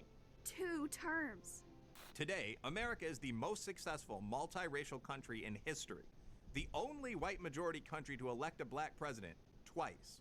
PragerU is basically... I love that too, because also the people who like PragerU, you know, Republicans, were not voting for Obama. They were opposed to that. So I love that this is a very consistent thing. People will like take credit for movements they were opposed to, whether that be electing a president they voted against, but now they can take credit for like, oh, it's not racist. There's no racism anymore. Or Martin Luther King, who the South was very opposed to, but now they can be like, well, look, it ended racism or whatever. This is a very consistent pattern. Presenting the same version of history that we all learned in elementary and high school. The only difference is that their target audience consists Same thing entirely with abolition. of adults, specifically parents. They're pushing for school choice, so they're trying to scare parents into believing their kids are learning critical race theory or that America is a racist country. But I can assure you, no child is learning about anything I've talked about during this video. There are history Yeah, as I and said, I social was studies raised in a pretty teachers liberal watching this area. right now I was not who taught have this either. Never heard about debt peonage before. Nope. I know I hadn't when I was a teacher. Finally learning about this stuff has given me a serious crisis of conscience. I was taught the standard American history myth, which is just a watered-down version of the lost cause, and then I helped spread that narrative to the next generation of kids. As an educator, there is nothing worse than realizing you've been teaching a lie, even if it's only a lie by omission. The full story makes so Yeah, I much can more imagine. sense that That I that wish seems this like it'd be stuff was really taught in rough. school, because then we might actually demand some changes, which is exactly why PragerU keeps telling you the same story you learned in 5th grade. History is the only subject where they repeatedly say you shouldn't learn anything new, because then you might feel bad about being white or American. And you shouldn't. Learned everything you By need the to way, know about you history don't have to in feel bad elementary about who school. you are. I don't feel any But guilt it for is being important to white, reckon but with I do feel guilty the that I circumstances believed of the the fairy world tale and the version evils of that American have been history for done and so continue long. to be done. At least now I know better, and so do you. And especially if you work in opposition to these problems, you shouldn't feel bad about being American or whatever. In fact, you're doing the only thing you should do in regards to injustice, which is push for justice, seek to end that injustice. People who reject the history or try to lie about it seem to be the ones who feel guilty. Yeah, I agree. That's something we were talking about earlier. Yeah, 100% agree, Peachy Keen. But you have no reason to feel guilty just for being who you are, but especially not if you're trying to fight injustice. In fact, we were talking a little bit about how people will pretend like Martin Luther King said exactly one thing and then faded from existence. You know, that you should judge people on the color, by the content of their character, not on the color of their skin. I much prefer another quote of his, which is that injustice anywhere is a threat to justice everywhere. And it's very true. It's important to fight injustice, and it's important to know about it, which is why I'm glad we went over that video. I know it was a little bit different of a stream than what we normally do. It might have been a little less interesting because I just didn't have much commentary. It's mostly history that I'm trusting from knowing better. He seems like he knows what he's talking about, and I don't really have anything to say about it other than like mild commentary here or there. But it's really important to know about the contents of that video. I think the subject matter is very interesting and super relevant, especially when he brings it to the modern time. So Jax, I know you were hanging out, and I know it's a little bit different. I think this is the first time you've been here, and sorry that it's been a bit different. We'll be back to normal stuff next week. It just seemed like, well, we were just talking about how Florida schools are going to be teaching that slavery wasn't so bad, I guess, or that there were positives to it, and it's important to understand why we shouldn't be allowed to forget the horrors of the past and how they impact the present and how they've continued into the present. I mean, one of the things that keeps coming up throughout that video is like, I have to make caveats for the fact that the 13th Amendment says that slavery for people who have been convicted of a crime is fine. 13th Amendment takes no issue with that, and we still have convict slavery today, right now. There's a interesting channel, I think it's Larry Lawton is his name. He's a former jewel thief who does a lot of videos about crime and the penal system and all this stuff. And as I understand it, yeah, convict labor, the convict slave labor, still a thing. It's just legal in this country, and it shouldn't be. Not to mention, and like when you put that in conjunction with the fact that black people are disproportionately charged with crimes, disproportionately sentenced to disproportionately long sentences based on things like the drug war, which were intentionally racial in origin and intent, kind of feels like the slavery hasn't really ended, doesn't it? So that's why it was important to go over it. I felt fine just like recommending the video to everybody, but I can't be sure y'all will actually watch it. I know how it is. I watch people too, and when they say to watch a thing, most of the time I don't. But this one's really important, and I think it's a phenomenal video. So thank you all for being here as we went over it. I will catch you all again on Mondays. We'll get back to some normal stuff. I think what I'm going to do going forward, in case anyone is interested, is at the very least, like once a week, probably on Wednesday, we'll do some Magic content, do some gaming and stuff as we did yesterday. But for the most part, I still want to do, debate and politics stuff. Try to get into some debates, that'd be cool, which will be a lot easier when I have more people following me. So don't forget to hit that follow button if you haven't done that just yet. As I said before, and as we have up here, we're trying to get partnered on Kick, and once we do, I will suffer through a cup of tea that has, instead of sugar, either pepper or salt, as we decide. So if you want to, even if it's just for my agony, hit that follow button. It'd be much appreciated. But as I say, I also have somewhere to go, so I'm gonna log off here and get ready and head out. Thanks you so much, everyone, for watching, and I'll catch you next time. Have a good one. Bye.